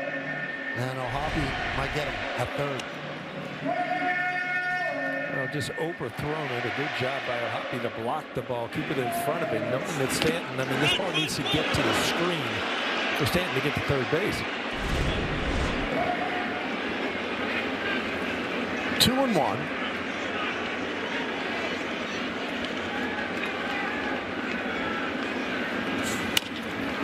Ground ball first base. Shonowell takes the one out. The runners move up.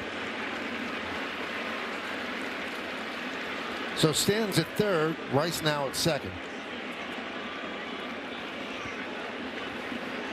Well, he did get the runners over, but he had two really good pitches to hit in that at bat when he was up in the count, and both of them fouled one off and came around that one a little bit just to jam himself and beat it into the ground. Well, they're going to go to Gresham now to pinch hit for Grichuk.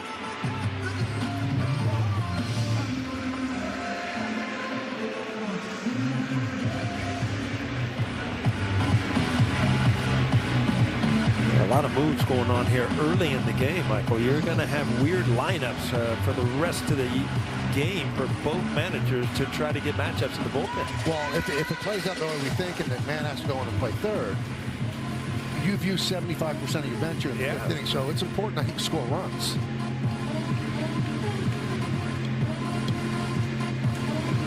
Well, you don't run on Trout, and you have to run with caution on Lowe and Adele.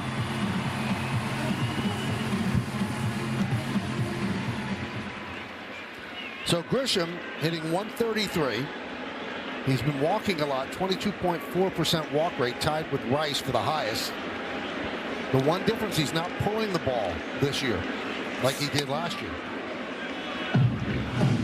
Well, another pitch that, you know, looked close, and you would think in these big situations they would love to have a challenge, but O'Hoppe just has to throw the ball back. No thinking about it. Infielder's in. And they made Grisham a skip rope. On deck, Caballero.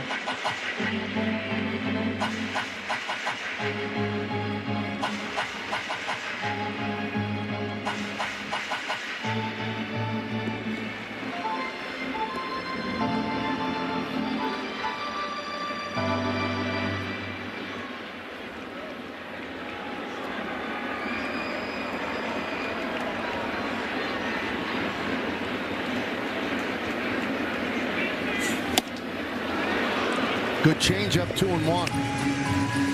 Well, if you're sitting on a fastball, as Grisham was here, you have to make sure that you don't adjust to this and just hit it off the end of the bat. Go ahead and swing through it, get out in front of it if you're looking dead fastball. The way you just get right back in the box. High fly ball, right field. Adele back on the track at the wall. See ya! A pinch hit, 3-run home run for Grisham, and the Yankees retake the lead, 7-4.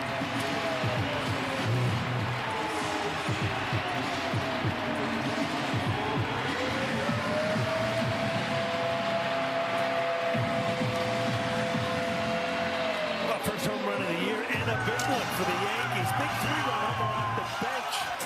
And he swung through that off-speed pitch. 2-0, and then he got the same pitch a little more over the plate and put it in the seats. Who says you can't use all your players in the 5th inning? Huh, Michael? It works, it works.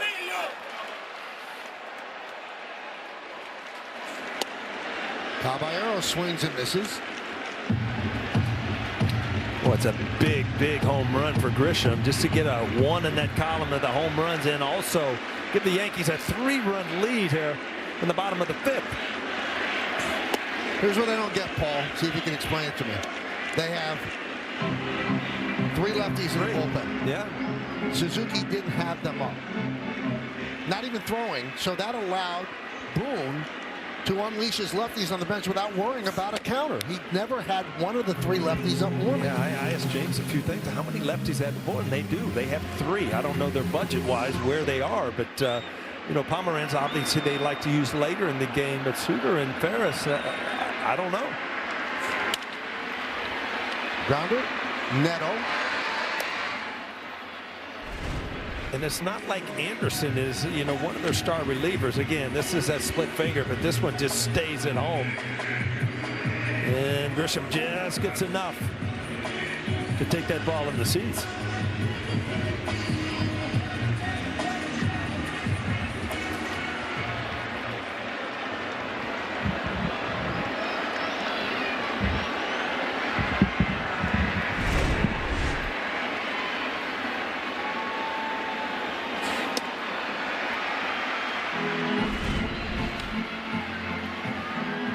Well, everything is back. Grisham is one of those guys that hits off his back foot, and if he stays through the ball as he did there, you see how the ball, the bat end extends through the strike zone, and that's where you get that carry.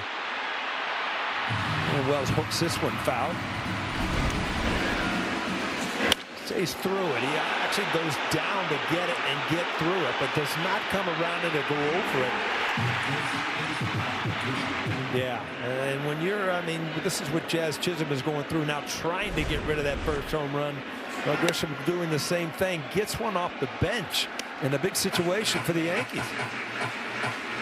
Had 34 last year, and in game 16, he connects for his first. It's a big one.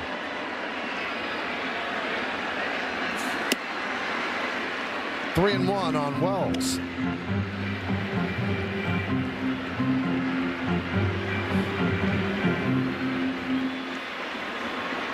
Seven runs, 6 hits for the Yankees. 4 runs, 5 hits for the Angels. Popped up, right side. Coming in is Adele, and puts it away. Well, the Yankees go to their bench. Rice pinch hit walk, and then Grisham pinch hits for Pritchett. And he pulls the ball. He hasn't been doing it all year, but had a great week. Jeff McNeil also had a good week, and Bryce Harper, last 6 games, red hot. Red hot.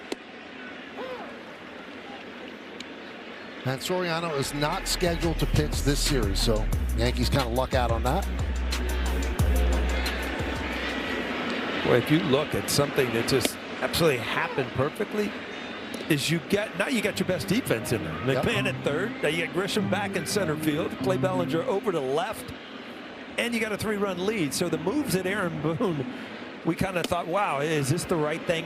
You know, in the 5th inning, it became the right thing when that 3-run homer. Now it's up to the bullpen. 1-2 count on Josh Lowe. 0 for 1 with a walk and a run scored. Yankees up by 3. Right back to Hill. 1 down.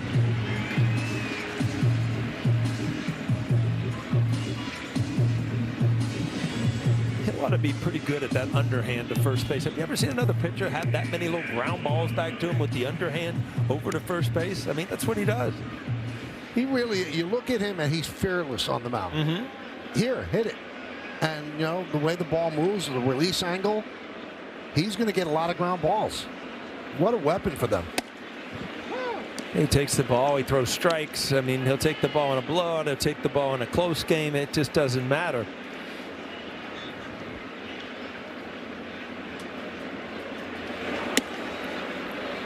Now, it seems like the Yankees have used the bullpen a lot. They've used a lot of their pitchers, but coming into the game, they have the second fewest bullpen innings per game in the majors. So they have 3.22 bullpen innings per game, and the Tigers have 3.13. And the reason why the Yankees have not had to use a lot of innings out of the pen is their starters have given them length, especially for the beginning of the year. You look at Max Fried and, you know, what he's done as a starter. I mean, that's really is kind of a reset for the bullpen. Ground ball, Jess Chisholm gets O'Hoppe, and also the outing the other day by Weathers when the bullpen really needed a breather. He gave them 8 innings. And Weathers again, a lot like Warren tonight. Looks like he has learned that changeup down and away. His last outing where he used that changeup down and away to righties made him a completely different pitcher. And we'll see Weathers tomorrow against Reed Detmers. I'm anxious to say hi because I played with his father, Stormy Weathers, David Weathers. He was a really good guy, a really good teammate, bullpen pitcher.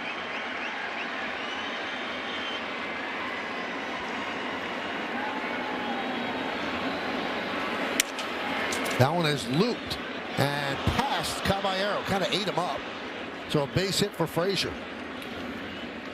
You know, this ball, it was a jam shot. Probably had some weird spin on it, but you almost wonder if he would have been better off just diving to catch it on the fly, because as soon as it hit, it kind of went backwards, because you see the spin on the baseball. See, he reached for it and it kind of came back the other way. And that's all from the weird spin of being jammed. Boone going to the bullpen. Do that today, because on this date, 1978, after he hit 3 home runs in Game 6 of the 1977 World Series against the Dodgers, he had said before he even signed with the Yankees, if I played in New York, they'd name a candy bar after me. And they did. So, first game at home, they gave out the bars. He hit a home run, and they deposited the bars on the field. Many of the fans did. He certainly had a flair for the dramatic. As Jake Bird takes over, I've told you this before, Paul. 17-year-old Michael Kay was in the ballpark that day. Nice. I did not throw my food. I ate it. That happened. It didn't happen in the first 3. You ate yours before the game started. That's right. It was excellent.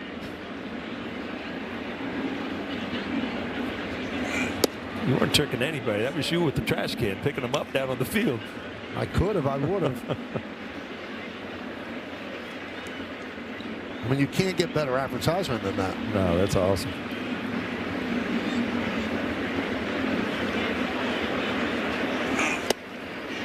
One and two.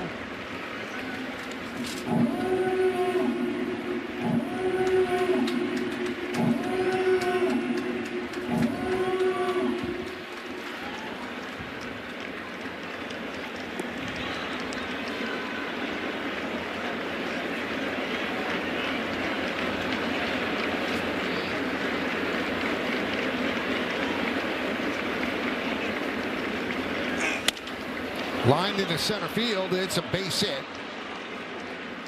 So Neto picks up a single. Frazier moves to second. That brings up Trout. Well, you see pitcher or games where, you know, pitching just dominates. And if you look at this game, it's just the hitters are dominating. They're just putting together great at bats. Both sides just battling against each other's bullpens at this point.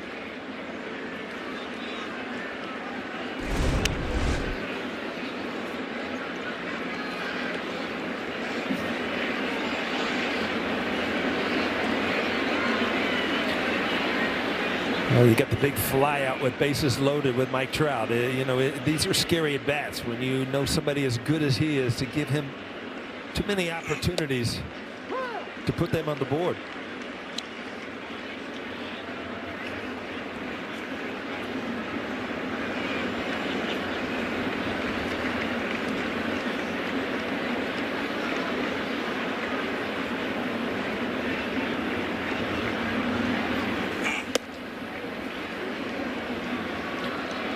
Well, we got a challenge left, Michael. We might The catcher's Johnson pitch.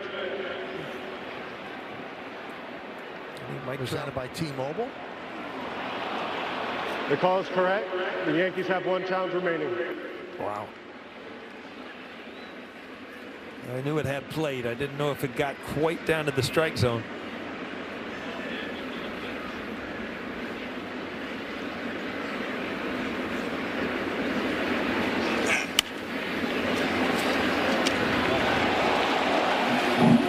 And we've talked about it numerous times. How about the backup breaking ball? Can you throw it intentionally? And you see Mike Trout staying in there on that breaking ball, expecting it to break away, and it just kind of stayed there.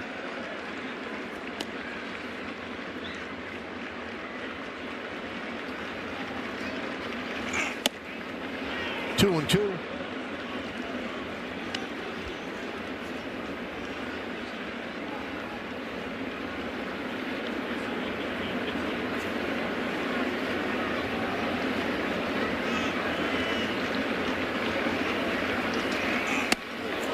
Three and two.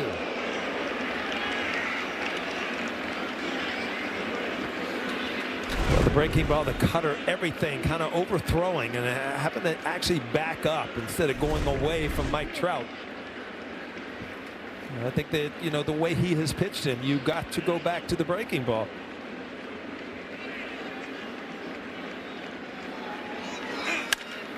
Drill deep to left field. And that ball is gone.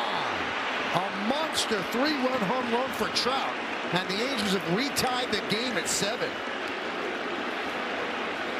Well, Mike Trout has put up numbers for a reason. He's a great baseball player. And this was with breaking ball, but it's kind of the get-me-over breaking ball, a 3-2. Got it out over the plate. Looks like the pitch that Trout was looking for, the hole at bat, and he finally got it. The breaking ball away, no doubt off the bat.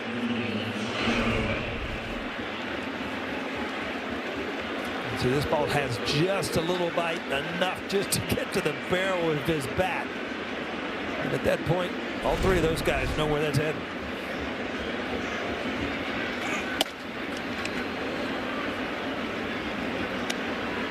Well, the tail of the tape is now updated. Judge has a home run to go to 373. Trout has a home run to go to 407. They both have 3 MVPs and Rookie of the Year. And remarkably similar WARs.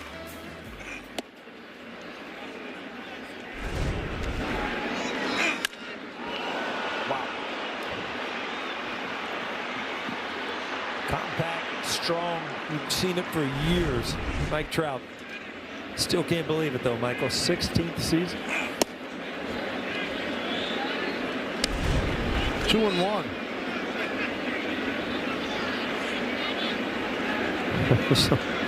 Well, there already showed early in the broadcast. He'll throw him down with you. Don't act like you're going to fight. Fly ball. Grisham puts it away. So 2 of the best players in baseball in this generation featured in this game. Trout with a 3-run home run earlier. Judge hit one himself. Montefiore Einstein scoreboard. We go to the bottom of the 6th. 7-7. And the top of the Yankee order.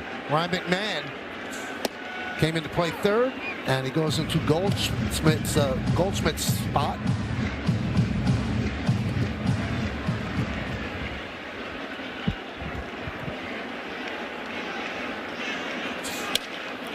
Ground ball, first base, Sean O'Well.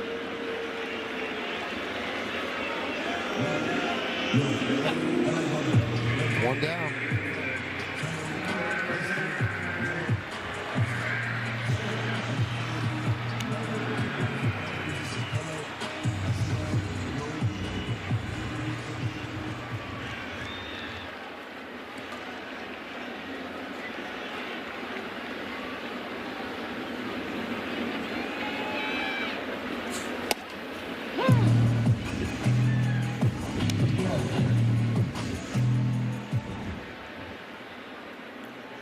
Angels bullpen are up, but he is really stuck with Anderson.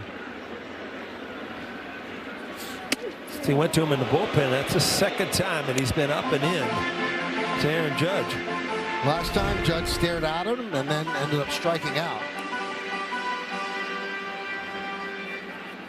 I think he's getting a little chapped. Yeah, enough. I mean, if you're that comfortable throwing up and in, you're not that good to miss me every time. And sooner or later, you're going to clip me, and I'm not going to be real happy about it.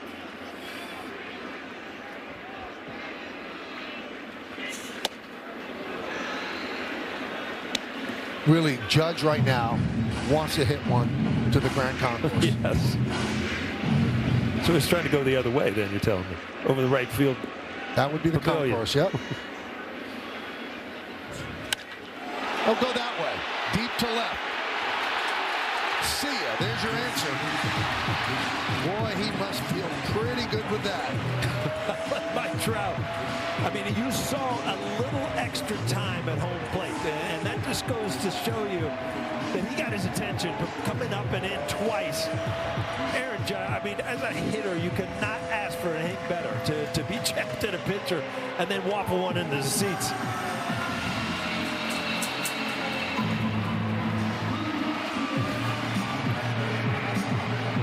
I would guess, Paul, some homers feel better than others. Yeah, and this is one of them because he had missed a couple of pitches just under, but they're the 2 times up. He faced Anderson, one up and in on his head, the other one up and in towards his hand. And you know what? Their purpose pitches to get him off of this slider away didn't work because that's what he got. That's what he ended up hitting into the seats.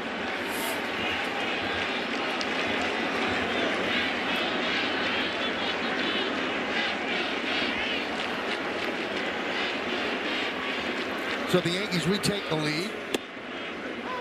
0-2 on Bellinger.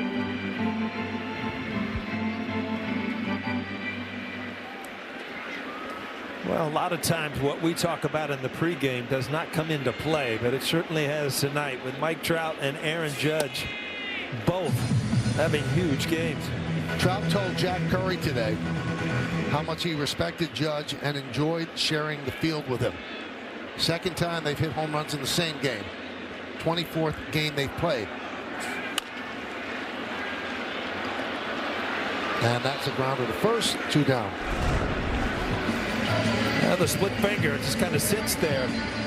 And watch, Aaron Judge is usually off to the races, puts his head down. Not here. I'm going to stand and watch this one a little bit, just to let you know you got my attention.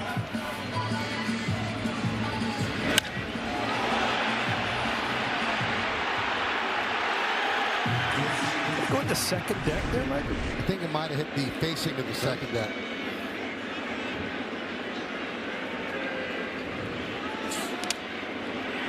So he didn't go concourse. He headed toward 164th Street. Took a little quick look at the pitcher. Bad flip. You just don't see it from Aaron Judge very often, but every once in a while, that pitcher irritates you enough to do it. Wow. That was some cut by Stanton. And I've seen that back foot slip out once in a while. It totally left him here. Here's Scotty Scheffler hitting a golf ball.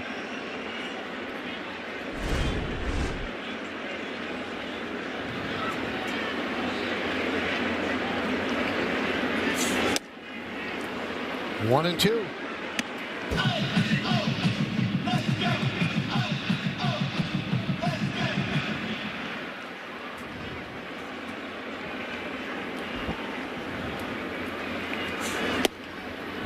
Two and 2.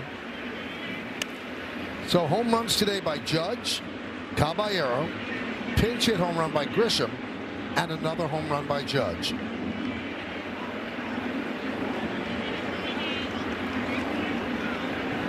Two.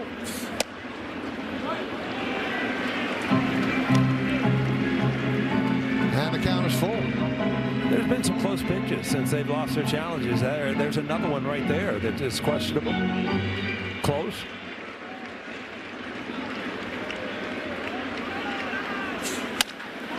Line and a base hit. Second hit for Stanton. It was really impressive right there. That ball was really sinking. Stanton's usually straight up, but watch how he goes down with his breaking ball. His whole body kind of falls with it, and he just drives it into left field. Wow. A lot of power in that swing there, Michael. Well, finally, Suzuki takes out Anderson. He stayed with him for a long time. And the Yankees lead 8-2 as they go to the pen of the New York Yankees. City looks great. Wow. Greatest city in the world right there. That's it. I mean, it's amazing. The electricity going through here. Really? Literally and figuratively. Yeah. Here's Mitch Farris, one of the 3 left-handers, to face Rice. And there's a strike.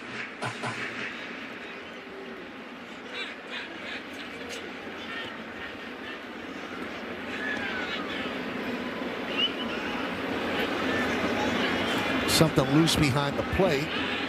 Ball boy gets it.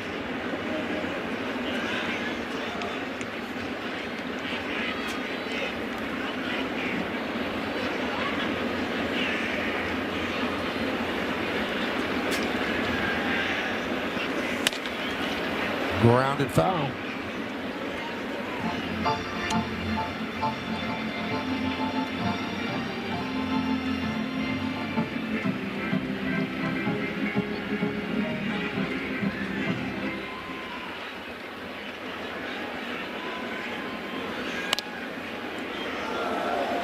Nice catch by the ball boy in the dugout.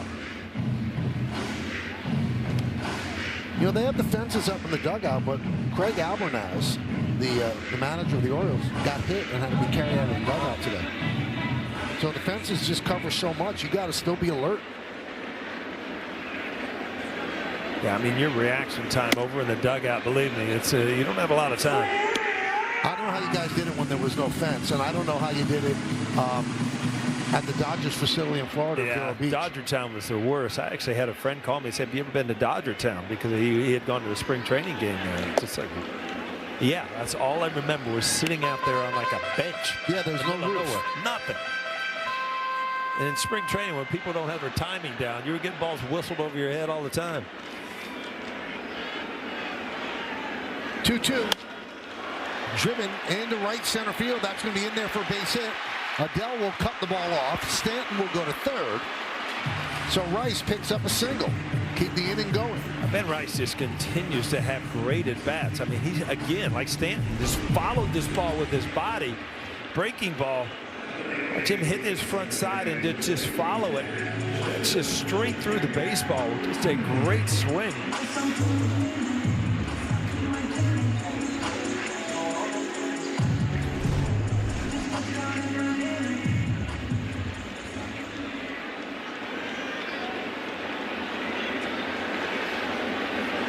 And the way this game is going, I mean, every run you can put on the board is important. Like, neither offense wants to give up. Well, Grisham came off the bench, got off the schneid home run wise, and you know that Chisholm wants to as well. He was talking 50-50 in spring training. Well, to get to 50, you have to start with 1. And he has not hit that 1 yet.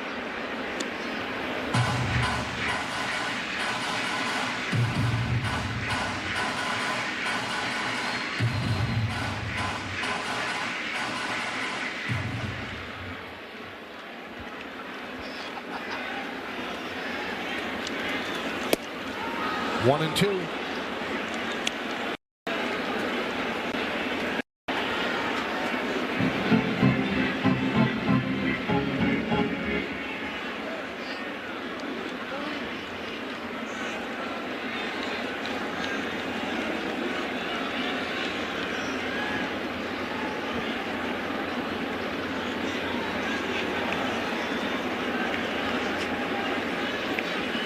Swing and a miss.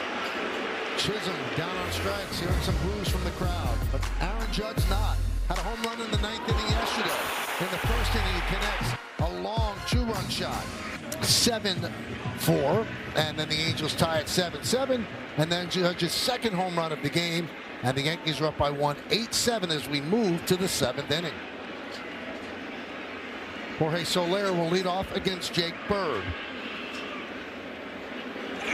Bird came on and gave up the 3-run home run to Trout. That tied it at 7.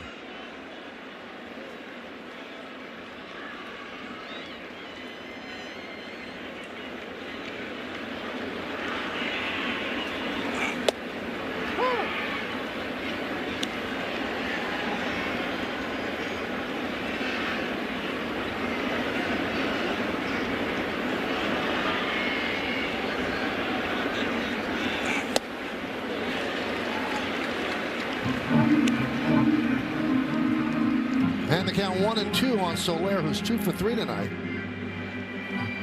The home run that Trout hit, the first home run off the Yankee bullpen this year. And down goes Soler as he strikes out. Yankee bullpen came into tonight's game with the 6th best ERA in baseball, 2.98. Again, this is supposed to be a cutter that kind of goes away, and you see it kind of rides up and in. He has done this numerous times, and then finally got one away to Mike Trout, who ended up with the seats.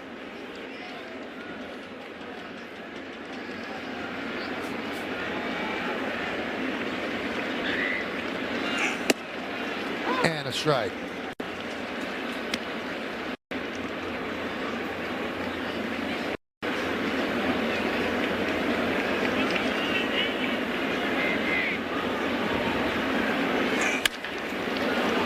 Line into right field. Judge will field it on a hop. As Moncada with a 1-out single. His second hit. Well, 18 hits between the two teams. I mean, it has been an offensive night. You got home runs, you've got base hits, you've got graded bats.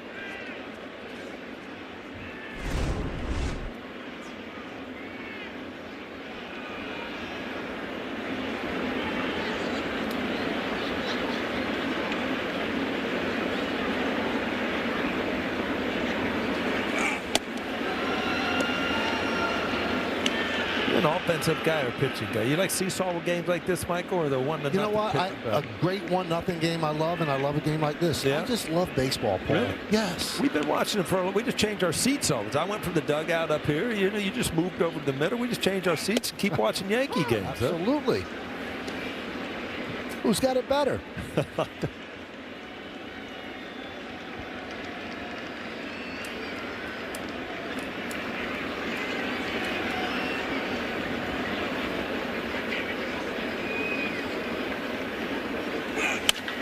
Hit sharply, and that's a fair ball. Kicks off the sidewall. Moving to third is Moncada. Bellinger gets the ball in. It's a double for Adele, and the Angels will not stop. They keep coming back second and third now with 1 out. Well, the middle of the lineup has been good. And Adele, he's had some good at-bats tonight. He just hammers this ball. McMahon, I didn't think he knows where it is until it's by him. That ball was just shot down the line. Cody Bellinger got a good ricochet out there in left field, which allowed him to keep Moncada from scoring. Matt Blake, another trip to the mound. What do you say here? Hey, you're making mistakes and they're hitting it hard. Quit making mistakes. That's what Art Fowler would say. Camilo Doval getting up as the Yankees trying to piece it together after a short outing by Warren.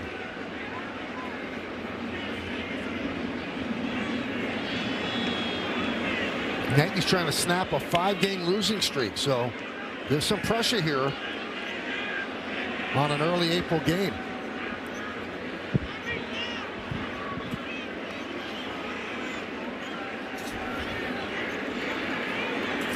Yeah, with a 1-run lead, there's no reason to bring people in, and you know, you have a base hit, you're losing the lead. So this is a tough spot for Bird.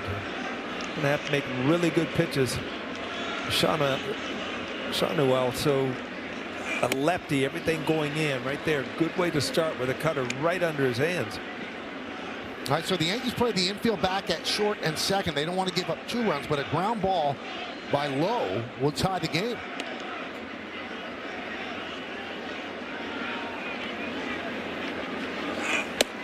And quickly 0-2 on Josh Lowe.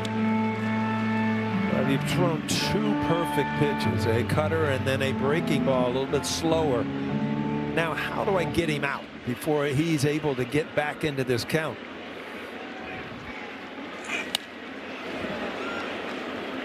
And this is what has happened a lot to the Yankee pitchers. They've got ahead, and some of the Angels in big at bats. The Angel hitters have been able to spoil a lot of pitches until they make a mistake.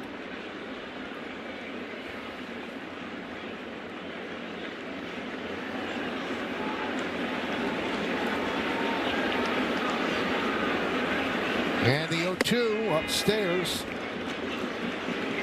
know, everything, cutter, breaking ball, is things that are going into a lefty hitter. You would love to see something go away, but I just don't know that Bird has the confidence to go away with something fading away in this situation. Club foul. A good pitch, but you've seen time and time again in this at bat, everything coming into you, both hard and breaking balls.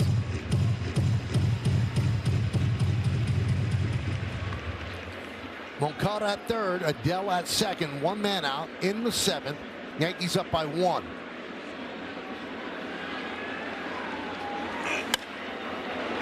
High fly ball that should tie the game as Judge drifts back. He makes the catch. Moncada scores. Adele moves to third. A sac fly for Lowe, and we are tied again at 8. Well, again, Lowe, just a great at bat, but if you think about it, he really only had to protect the middle of the plate in. The whole outside of the plate is kind of out of it because Bird doesn't have a pitch to really go down and away to get a strikeout. So now the go-ahead runs at third base, and here comes Aaron Boone. So with Logan O'Hoppe waiting at the plate, he's going to call on Camilo Doval. A rough outing for Jake Bird. Gave up the big home run to Trout. Sports out. Well, Fernando Cruz first out of the bullpen, then Tim Hill, Jake Bird, and now Camilo Doval. Pitched yesterday.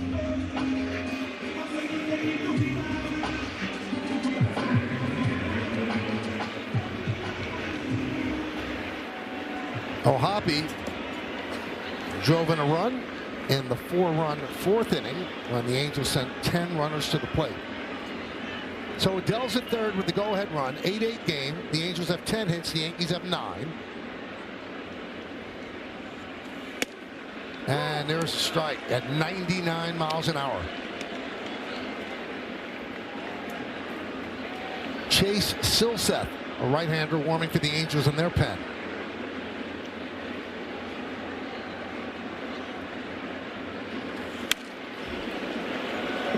Oh, and 2. Well, you see him throw a cutter at 99, and you just wonder how he ever gets hit. Yeah, and every once in a while, the cutter just spins. And, you know, it kind of sits there. And you just wonder if he mixed a two-seamer in with a little bit more. So you got the ball going both ways.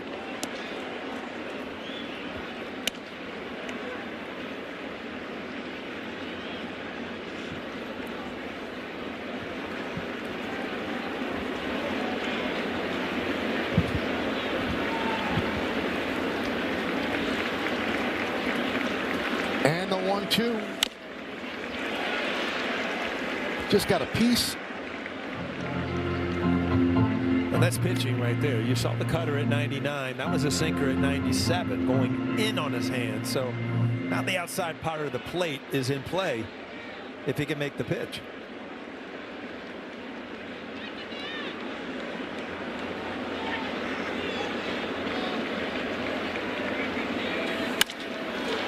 High fly ball right field. Judge will put it away, and that'll do it. But the Angels tie the score, 1 run, 2 hits, and a runner left at third. At the end of 6.5, it's time for the Shane O'Mac, Shane McMahon is here at the ballpark in the right center field bleachers. It's one of those games, Michael, you know, if you have an ace pitcher and he gives up a run and you lose, you think, what a wasted opportunity. And if you look at this game, 8 runs on the board. It's extremely important for the Yankees to somehow scratch out this win, because you've had a great offensive night. You've lost 5 in a row. You've got to kind of change the cycle here.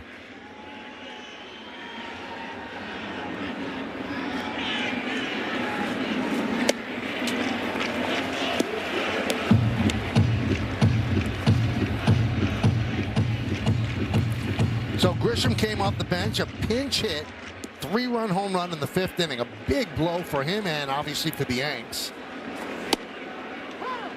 And there's a strike, just clips the outside corner. 3-1 on Grisham.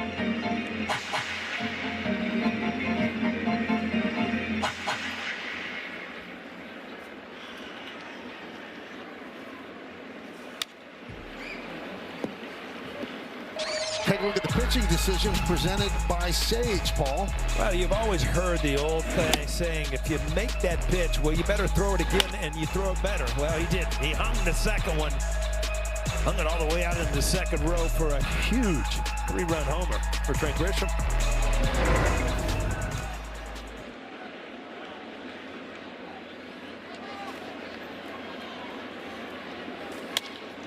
That one is fought into center field, but Trout got a good jump, puts it away.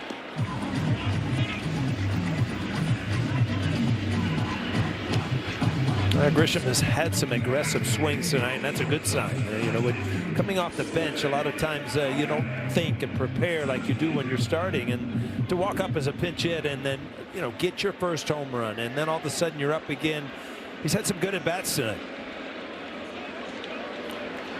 Here's Caballero. 2-run home run in the second inning, 1 for 3. And he takes a strike from Mitch Farris. I don't think Caballero thought that he addressed him and made eye contact, and he just kind of quick pitched him. I think he had the same conversation with an umpire in Tampa as well. He's already set. He's already set. He said in the postgame, I'm going to keep looking at that 8 seconds because that's the rule. Is it 10, 9? There's the 8 seconds.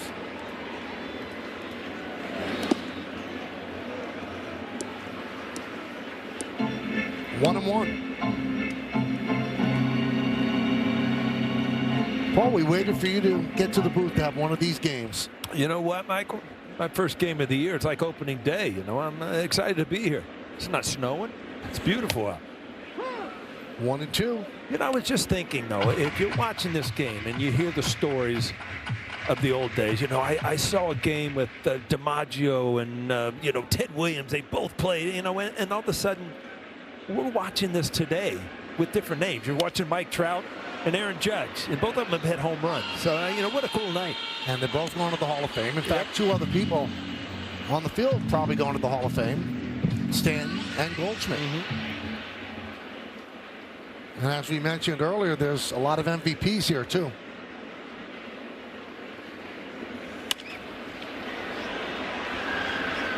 Skied the other way and out of play. Take a look at Caballero's second inning home run on StatCast 3D by Google Cloud. 108.2 off the bat, traveled 370 feet into the lower deck. 1 and 2 on the Yankee shortstop. You know, I was just looking at the graphics here, Michael, because I know how accurate they are, right? I just wanted to know if they've been updated, because the clock is no longer here. We got a new sign out there where the clock was. That's right. So it was updated, I think. Right in on the thumbs, a ground ball to Neto. And he gets Caballero for out number 2.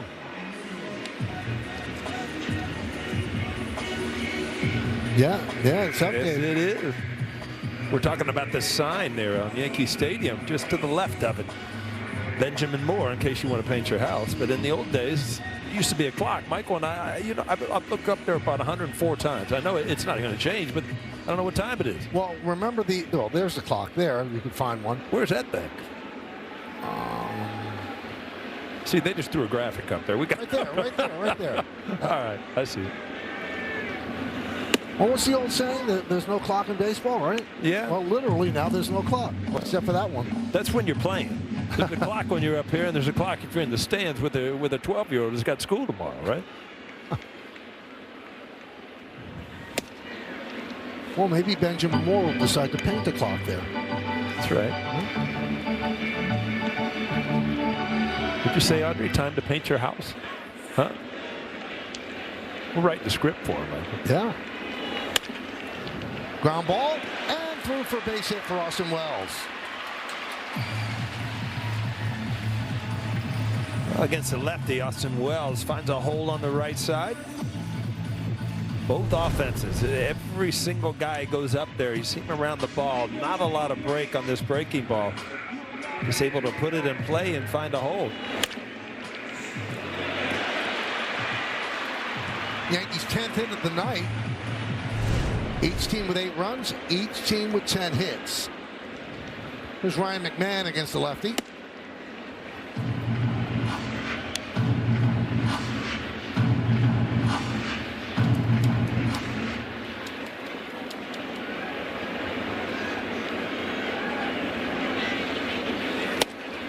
And a strike.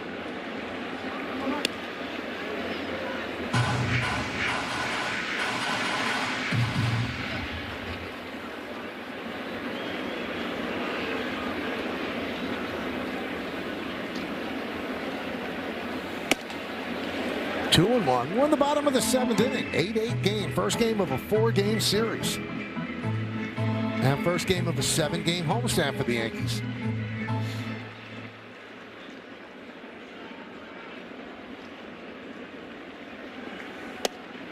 And a strike, 2-2.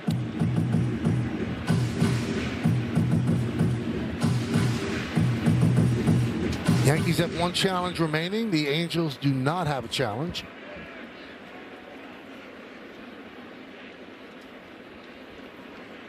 Runner on first. Wells leads. Fouled away.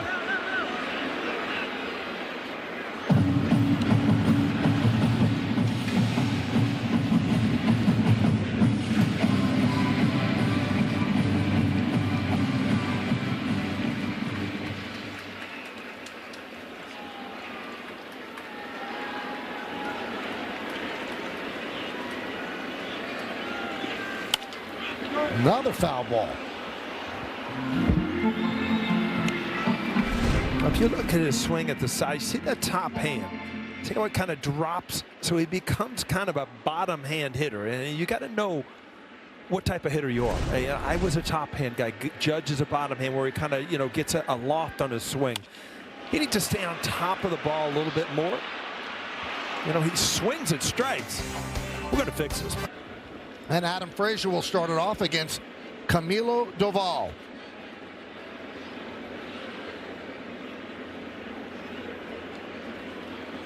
Frazier 1 for 2 with a walk. He doubled in the 6th inning. We start the 8th.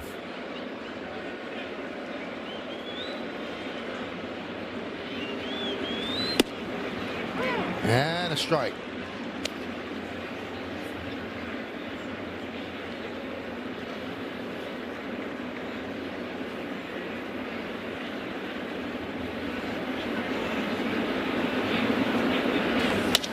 Line drive and past McMahon into left field. He slices it and got it past the Yankee third baseman. Leadoff single. He really pulled his hands in and just shot it the other way. McMahon not a lot of time to react, and it just squirted through the left side. Ball going away. Just a really good piece of hitting, just to shoot the ball the other way, find a hole on the left side. A funny grip on that ball, almost like a changeup grip, but it didn't have the spin of a changeup. Here's Neto. This is the first appearance this year where Doval has had multiple up and downs. Usually comes in, that's it. But this time, came in, sat down, gets back up, and comes back out. Yeah, that 4th inning really put a lot into play for Aaron Boone as far as the bullpen. Not being able to get out of the 4th when Will Warren was just cruising. All of a sudden, you knew it was going to be a long night on how to piece this thing together in the bullpen.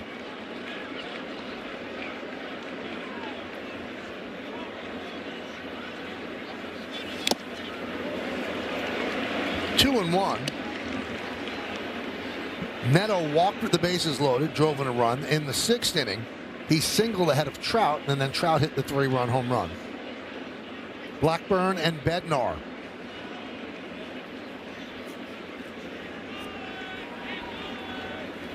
They've used Hill, Doval, Cruz, Bird.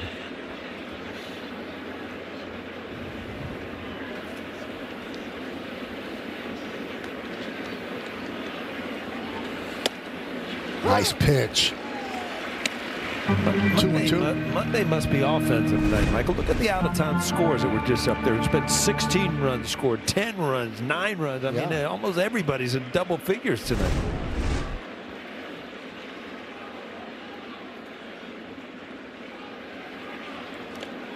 Yeah, Minnesota has 13, Philadelphia has 13, Miami has 10, Pittsburgh has 16. That's a beating, isn't it? Yeah.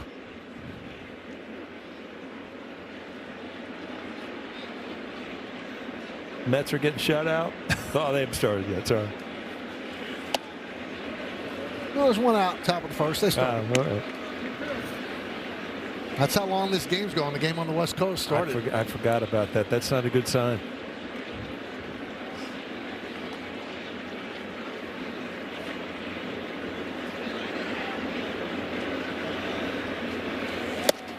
Oh, good pitch.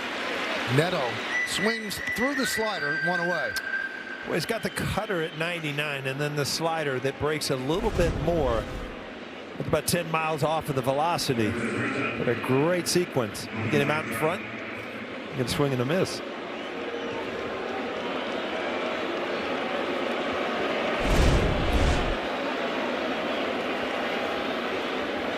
Here's Mike Trout. And he takes a strike. Long home run for Trout last time up, a 3-run blast. Reached on an E6 that started the 4-run fourth inning. Also came around to score. So 1 for 3.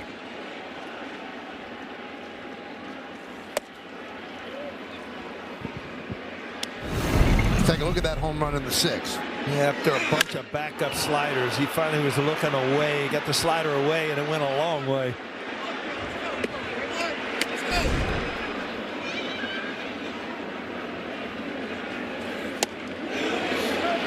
He does not hold up.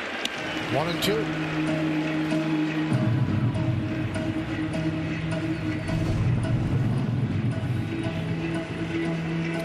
I got to agree with that. If he makes contact, that ball's I'll be shot to right field.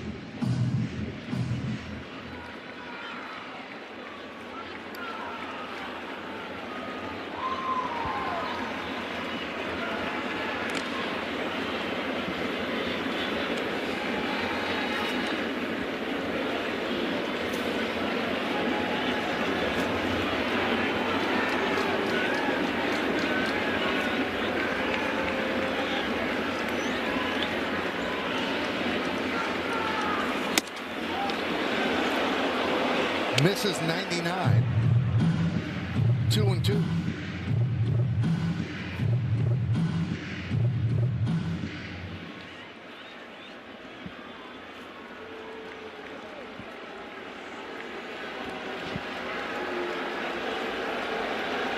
And the pitch.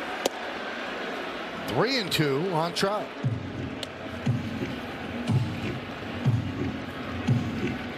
Trout's career trajectory was just amazing, and then injuries just happened one year after the next, so his numbers would be so much better and higher if he'd stayed healthy. That one's driven deep to left center field. Going back, Grisham turning, looking, see ya, off the back wall of the bullpen. A 2-run home run for Trout. He's matching Judge in home runs, and it's 10-8 LA. With these long counts, you see Mike Trout just seems to sit on pitches, and if he gets it late in the count where he's seen it before, this ball hit the back of the bullpen wall. I mean, this is just a bomb.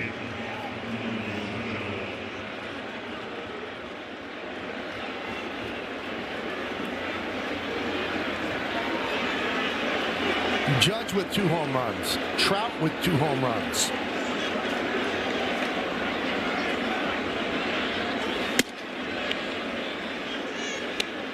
Shonowell takes a ball. Crowd kind of hushed after that long home run by Trout.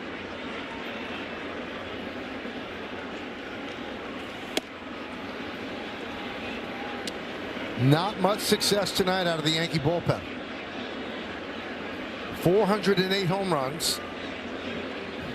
And that's the leaderboard.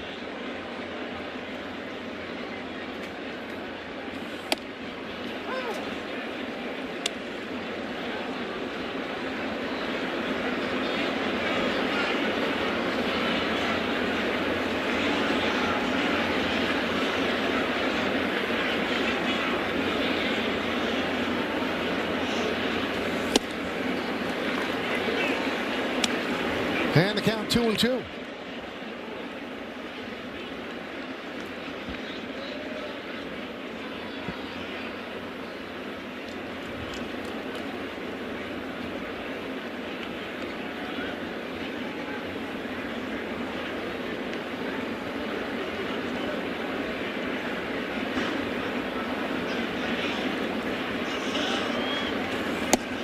Inside 3-2.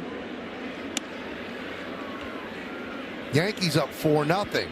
Then Yankees up 7-4. Then Yankees up 8-7. And now they're down 10-8.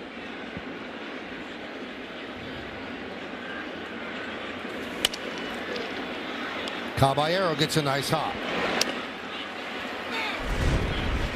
2 away. Well, a spinner that just stayed down. And Mike Trout again looks like he's looking for the breaking ball away in both of those at bats. Aaron Judge knows it. As soon as the sound, the Angels knew it. So did Doval. Here is Jorge Soler. Right side. Rice will put it away for the final out. Judge and Trout, 2 Hall of Famers putting on a show. A big-time show. Something to watch. Drew Pomeranz comes on, and now Trout is set to judge your move as Judge leads off. And he hits it right to Trout. 1 pitch, 1 out.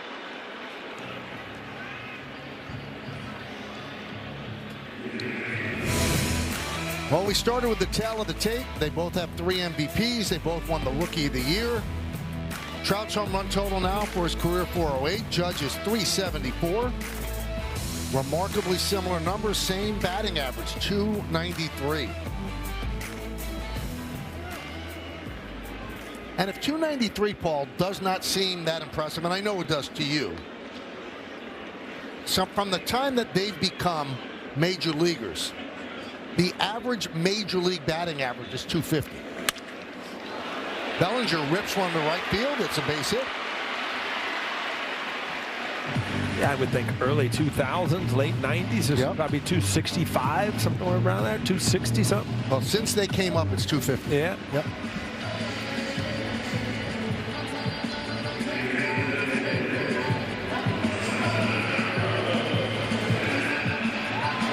Pomeranz, second lefty out of 3 in the bullpen. He's 31 years old, 13th big league season. Played for a lot of teams.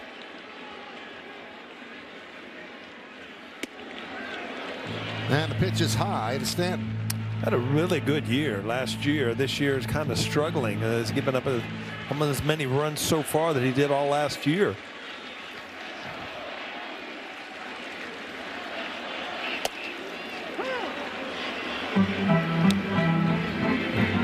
Well, in his first big league action since 2021, he had a 2.17 ERA and a 28% strikeout rate. That was with the Cubs. Foul back here and out of play.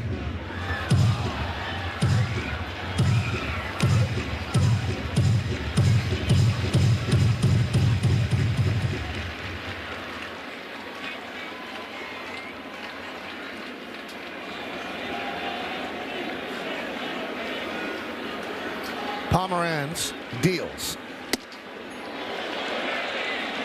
2-2.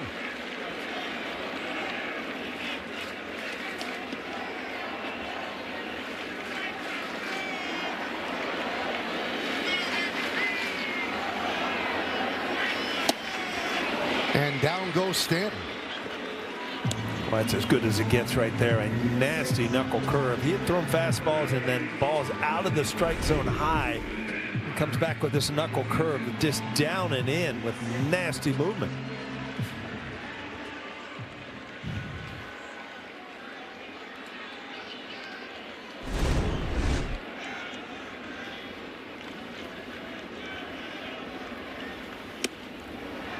Rice swings and misses.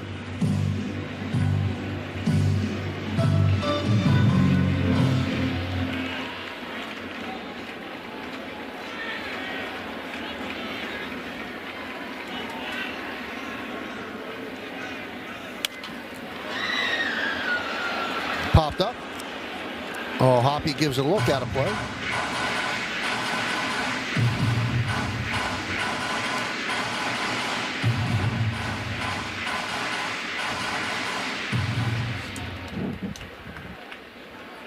Angels 10, Yankees 8. The first game of a 4-game set.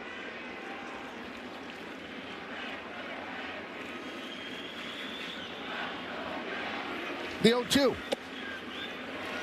Rice pinch hit in the 5th inning, worked a walk, then had a single in the 6th. Goldschmidt had started at first, and Goldschmidt in his time had a double and 2 at-bats and a walk.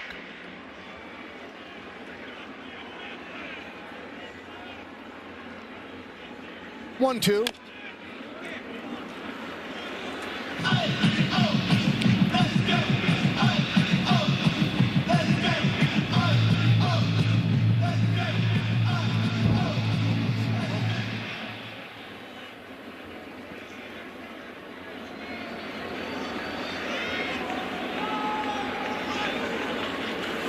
Swing and a miss, got him.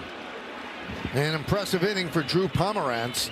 Yankees strand 1, we go to the 9th. Angels are up by 2.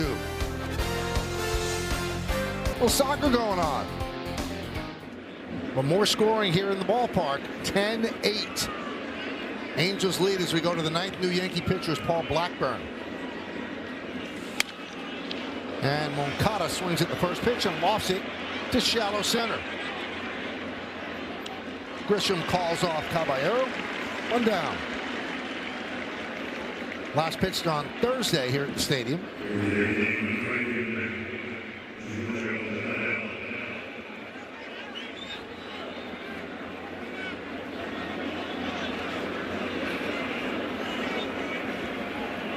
So here is Yoan Moncada.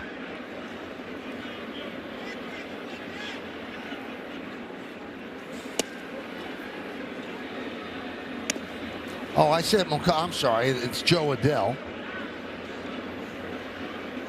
They're all hitting, Michael. They're all starting to run together. Yeah, I didn't write down the last out in the 8th. Is that it? Kind of messed you up? Yep.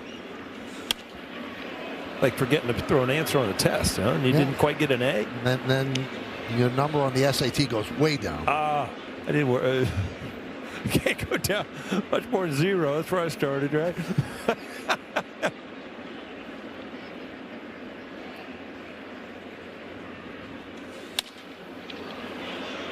Fly ball, center field.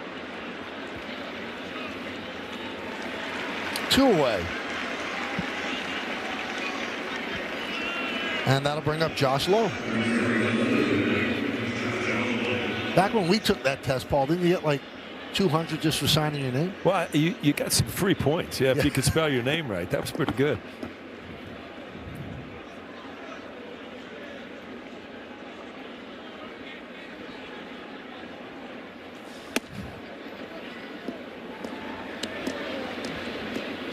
Locked in, I love it.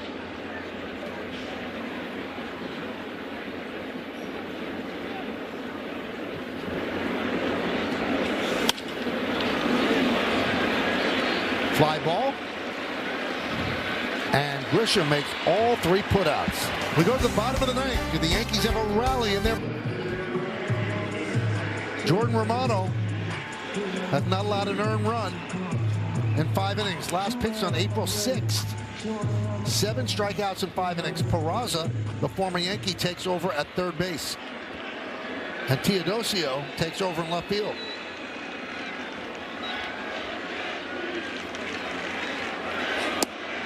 And Romano deals low and outside to Jazz Chisholm.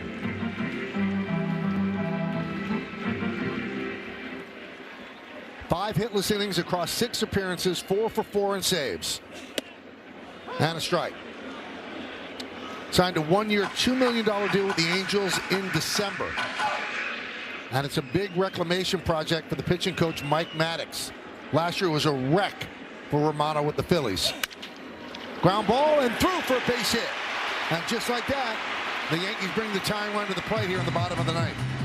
Yeah, you're looking to get some things going here. You got to get that leadoff hitter on. Jazz kind of just shortened his swing up, found a hole on the right side.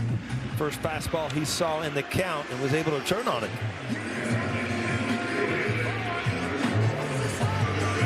That slight uppercut. He's not staying through the ball completely. They got enough of that to get it through the right side. So here's Grisham, came off the bench for a pinch hit 3-run home run in the 5th. First home run of the year. Romano last year with the Phillies, 8.23 ERA in 49 games. And the Angels thought there were some things they could tweak with him.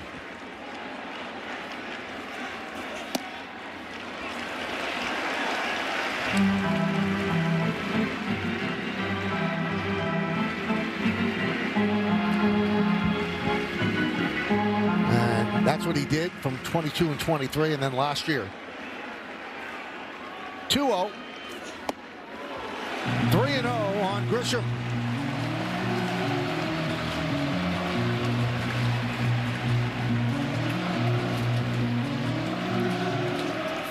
Yeah, the way this game's going, Michael, you just want to keep the ball rolling to try to get Aaron Judge a bat in his hand at some point.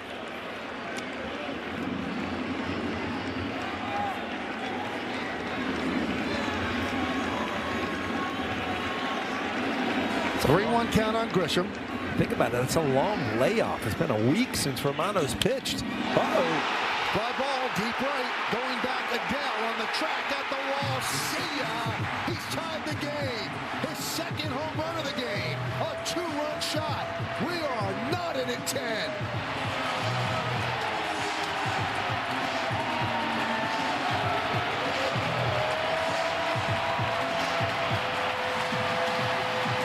What a huge night coming off the bench. Trent Grisham's second home run of the night.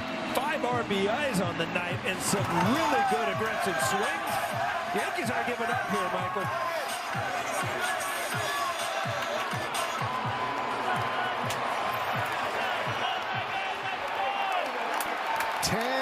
Ten. Here's Caballero.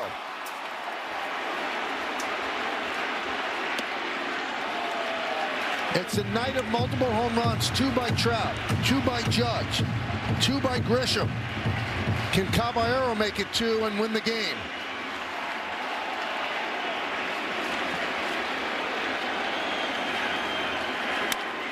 Grounded. Fair inside third. Kicks off the sidewall. Caballero turns. He'll go for 2. The throw, not in time. It's a double. The winning run's in scoring position.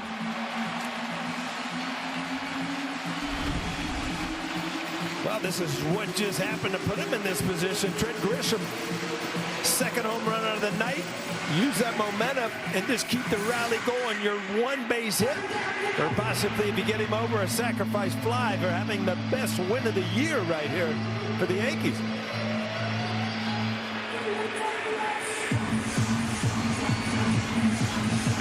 Well, Grisham has been on his backside all day, and that's where he can drive the ball the other way, or pull the ball. When you talked about in the scouting report, he wasn't pulling the ball a lot, and that's because he's getting out front a little bit. And all of a sudden, Caballero has been swinging the bat much better since coming back from the race series. A sure double down the line here, setting up the Yankees with a good opportunity to win this thing in the bottom of the 9th.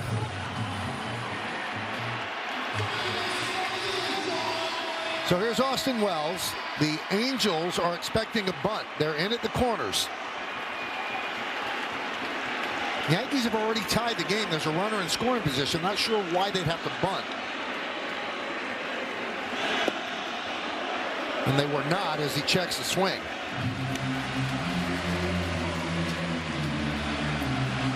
You bunt, you give an out away. You let them swing away, you have 3 outs to go, and Judge is going to come up. We also have a left-handed hitter. Naturally, you can pull the ball on the ground if you give that a shot. You've got good wheels with Caballero at second base. Neto having to hold him, so there's no trick plays where he can try to follow him.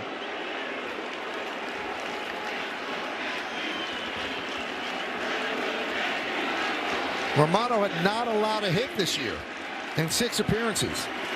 He's given up 3 so far this inning.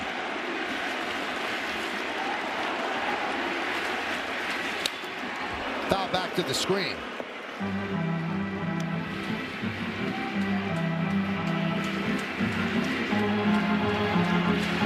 Ryan McMahon on deck.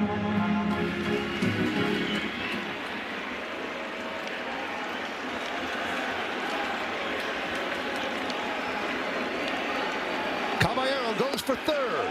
No throw, he makes it. Stolen base, and now 90 feet away from winning the game. Well, Caballero has no fear whatsoever. His 6th stolen base, a great jump. Up, he doesn't even attempt. And that's just good base running. I mean, he had him timed. A lot of times closers don't have great moves. They get involved in trying to throw the ball, overthrow the ball. It's great timing. Great time to steal third base. And by stealing third, forces the Angels to bring the infield in. It's 3-1 now on Wells.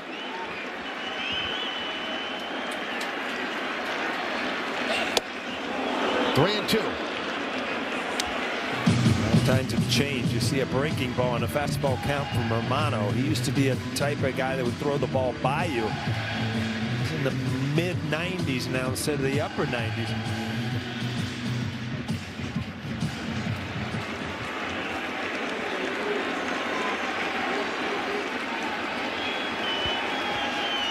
McMahon on deck. Judge after him. 3-2. And a walk to Wells. So this could be the moment for McMahon. He has not had a good start to the season. He has all singles. He's 0 for 2 today coming off the bench. This is his moment to shine, to give the Yankees a victory and get his head in the right space. I agree, Michael, and it's a great opportunity. It's a good matchup. You've got a righty out there, a 2-pitch pitcher.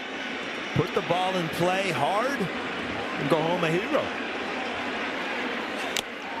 Jumps on the first pitch. Fouls it back. He had an opportunity yesterday to tie the game. Jumped on the first pitch and grounded it to first to end the ball game as the Yankees got swept in St. Pete. He's had 7 career walk-offs and 3 walk-off home runs.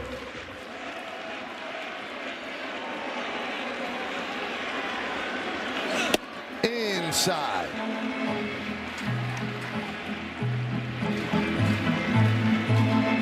He's had 1 walk-off with the Yanks. A single on July 30th last year against Tampa Bay. Infield in.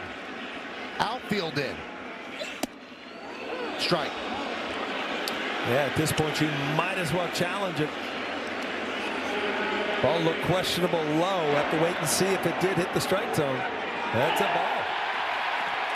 Team challenge works for the Yankees. It flips the count back to 2-1. What a big pitch right there, Michael. 1-2 and 2-1. What a difference as a hitter.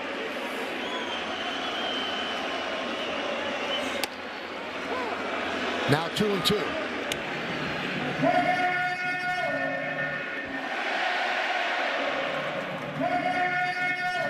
Well, if you have an approach and you're looking the ball out over the plate, you can't let that pitch, that inside fastball, change your approach now. You got to stick with it. 2-2. Wells was going from first. They were going to let him take it. Here's McMahon's walk-off as a Yank. Scored a single, but hit it deep to center.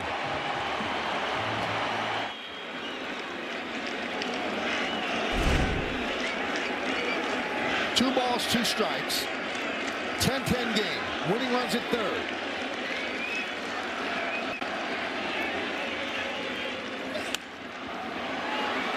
Fouled away.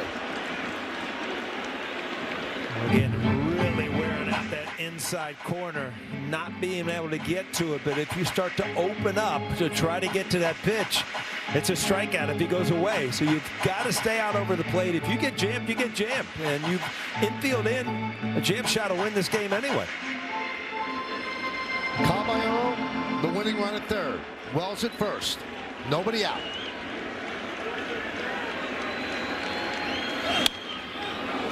Hanging in there, fouling it back. Well, stealing second base here. You know, I don't think it's really going to matter if they get McMahon out. I think you would walk Judge anyway to load the bases up either way if Wells is on first or second and set up a double play with Cody Bellinger. Romano. 3-2 as Wells takes second. Well, things do change here now if he does walk at McMahon, because then you have to pitch to Aaron Judge. Well, if you're Romano, you have to go back to your fastball. He's been on the inner half this whole at bat. 3-2. And it gets away. Here comes Caballero. And the Yankees walk it off. They win this one 11-10. Oh, what a game here in the Bronx. And what a way to snap a 5-game losing streak. Well, you saw two of the greats back-to-back with Aaron Judge and Mike Trout. And hey, you know what? There was a Yankee game in between, and they walked away with a huge win after coming back from Tampa, losing 5 in a row. That guy right there, a big part of changing things. So a walk to McMahon if you're scoring at home. The wild pitch allows Caballero to come across with the 11th run, which won the game.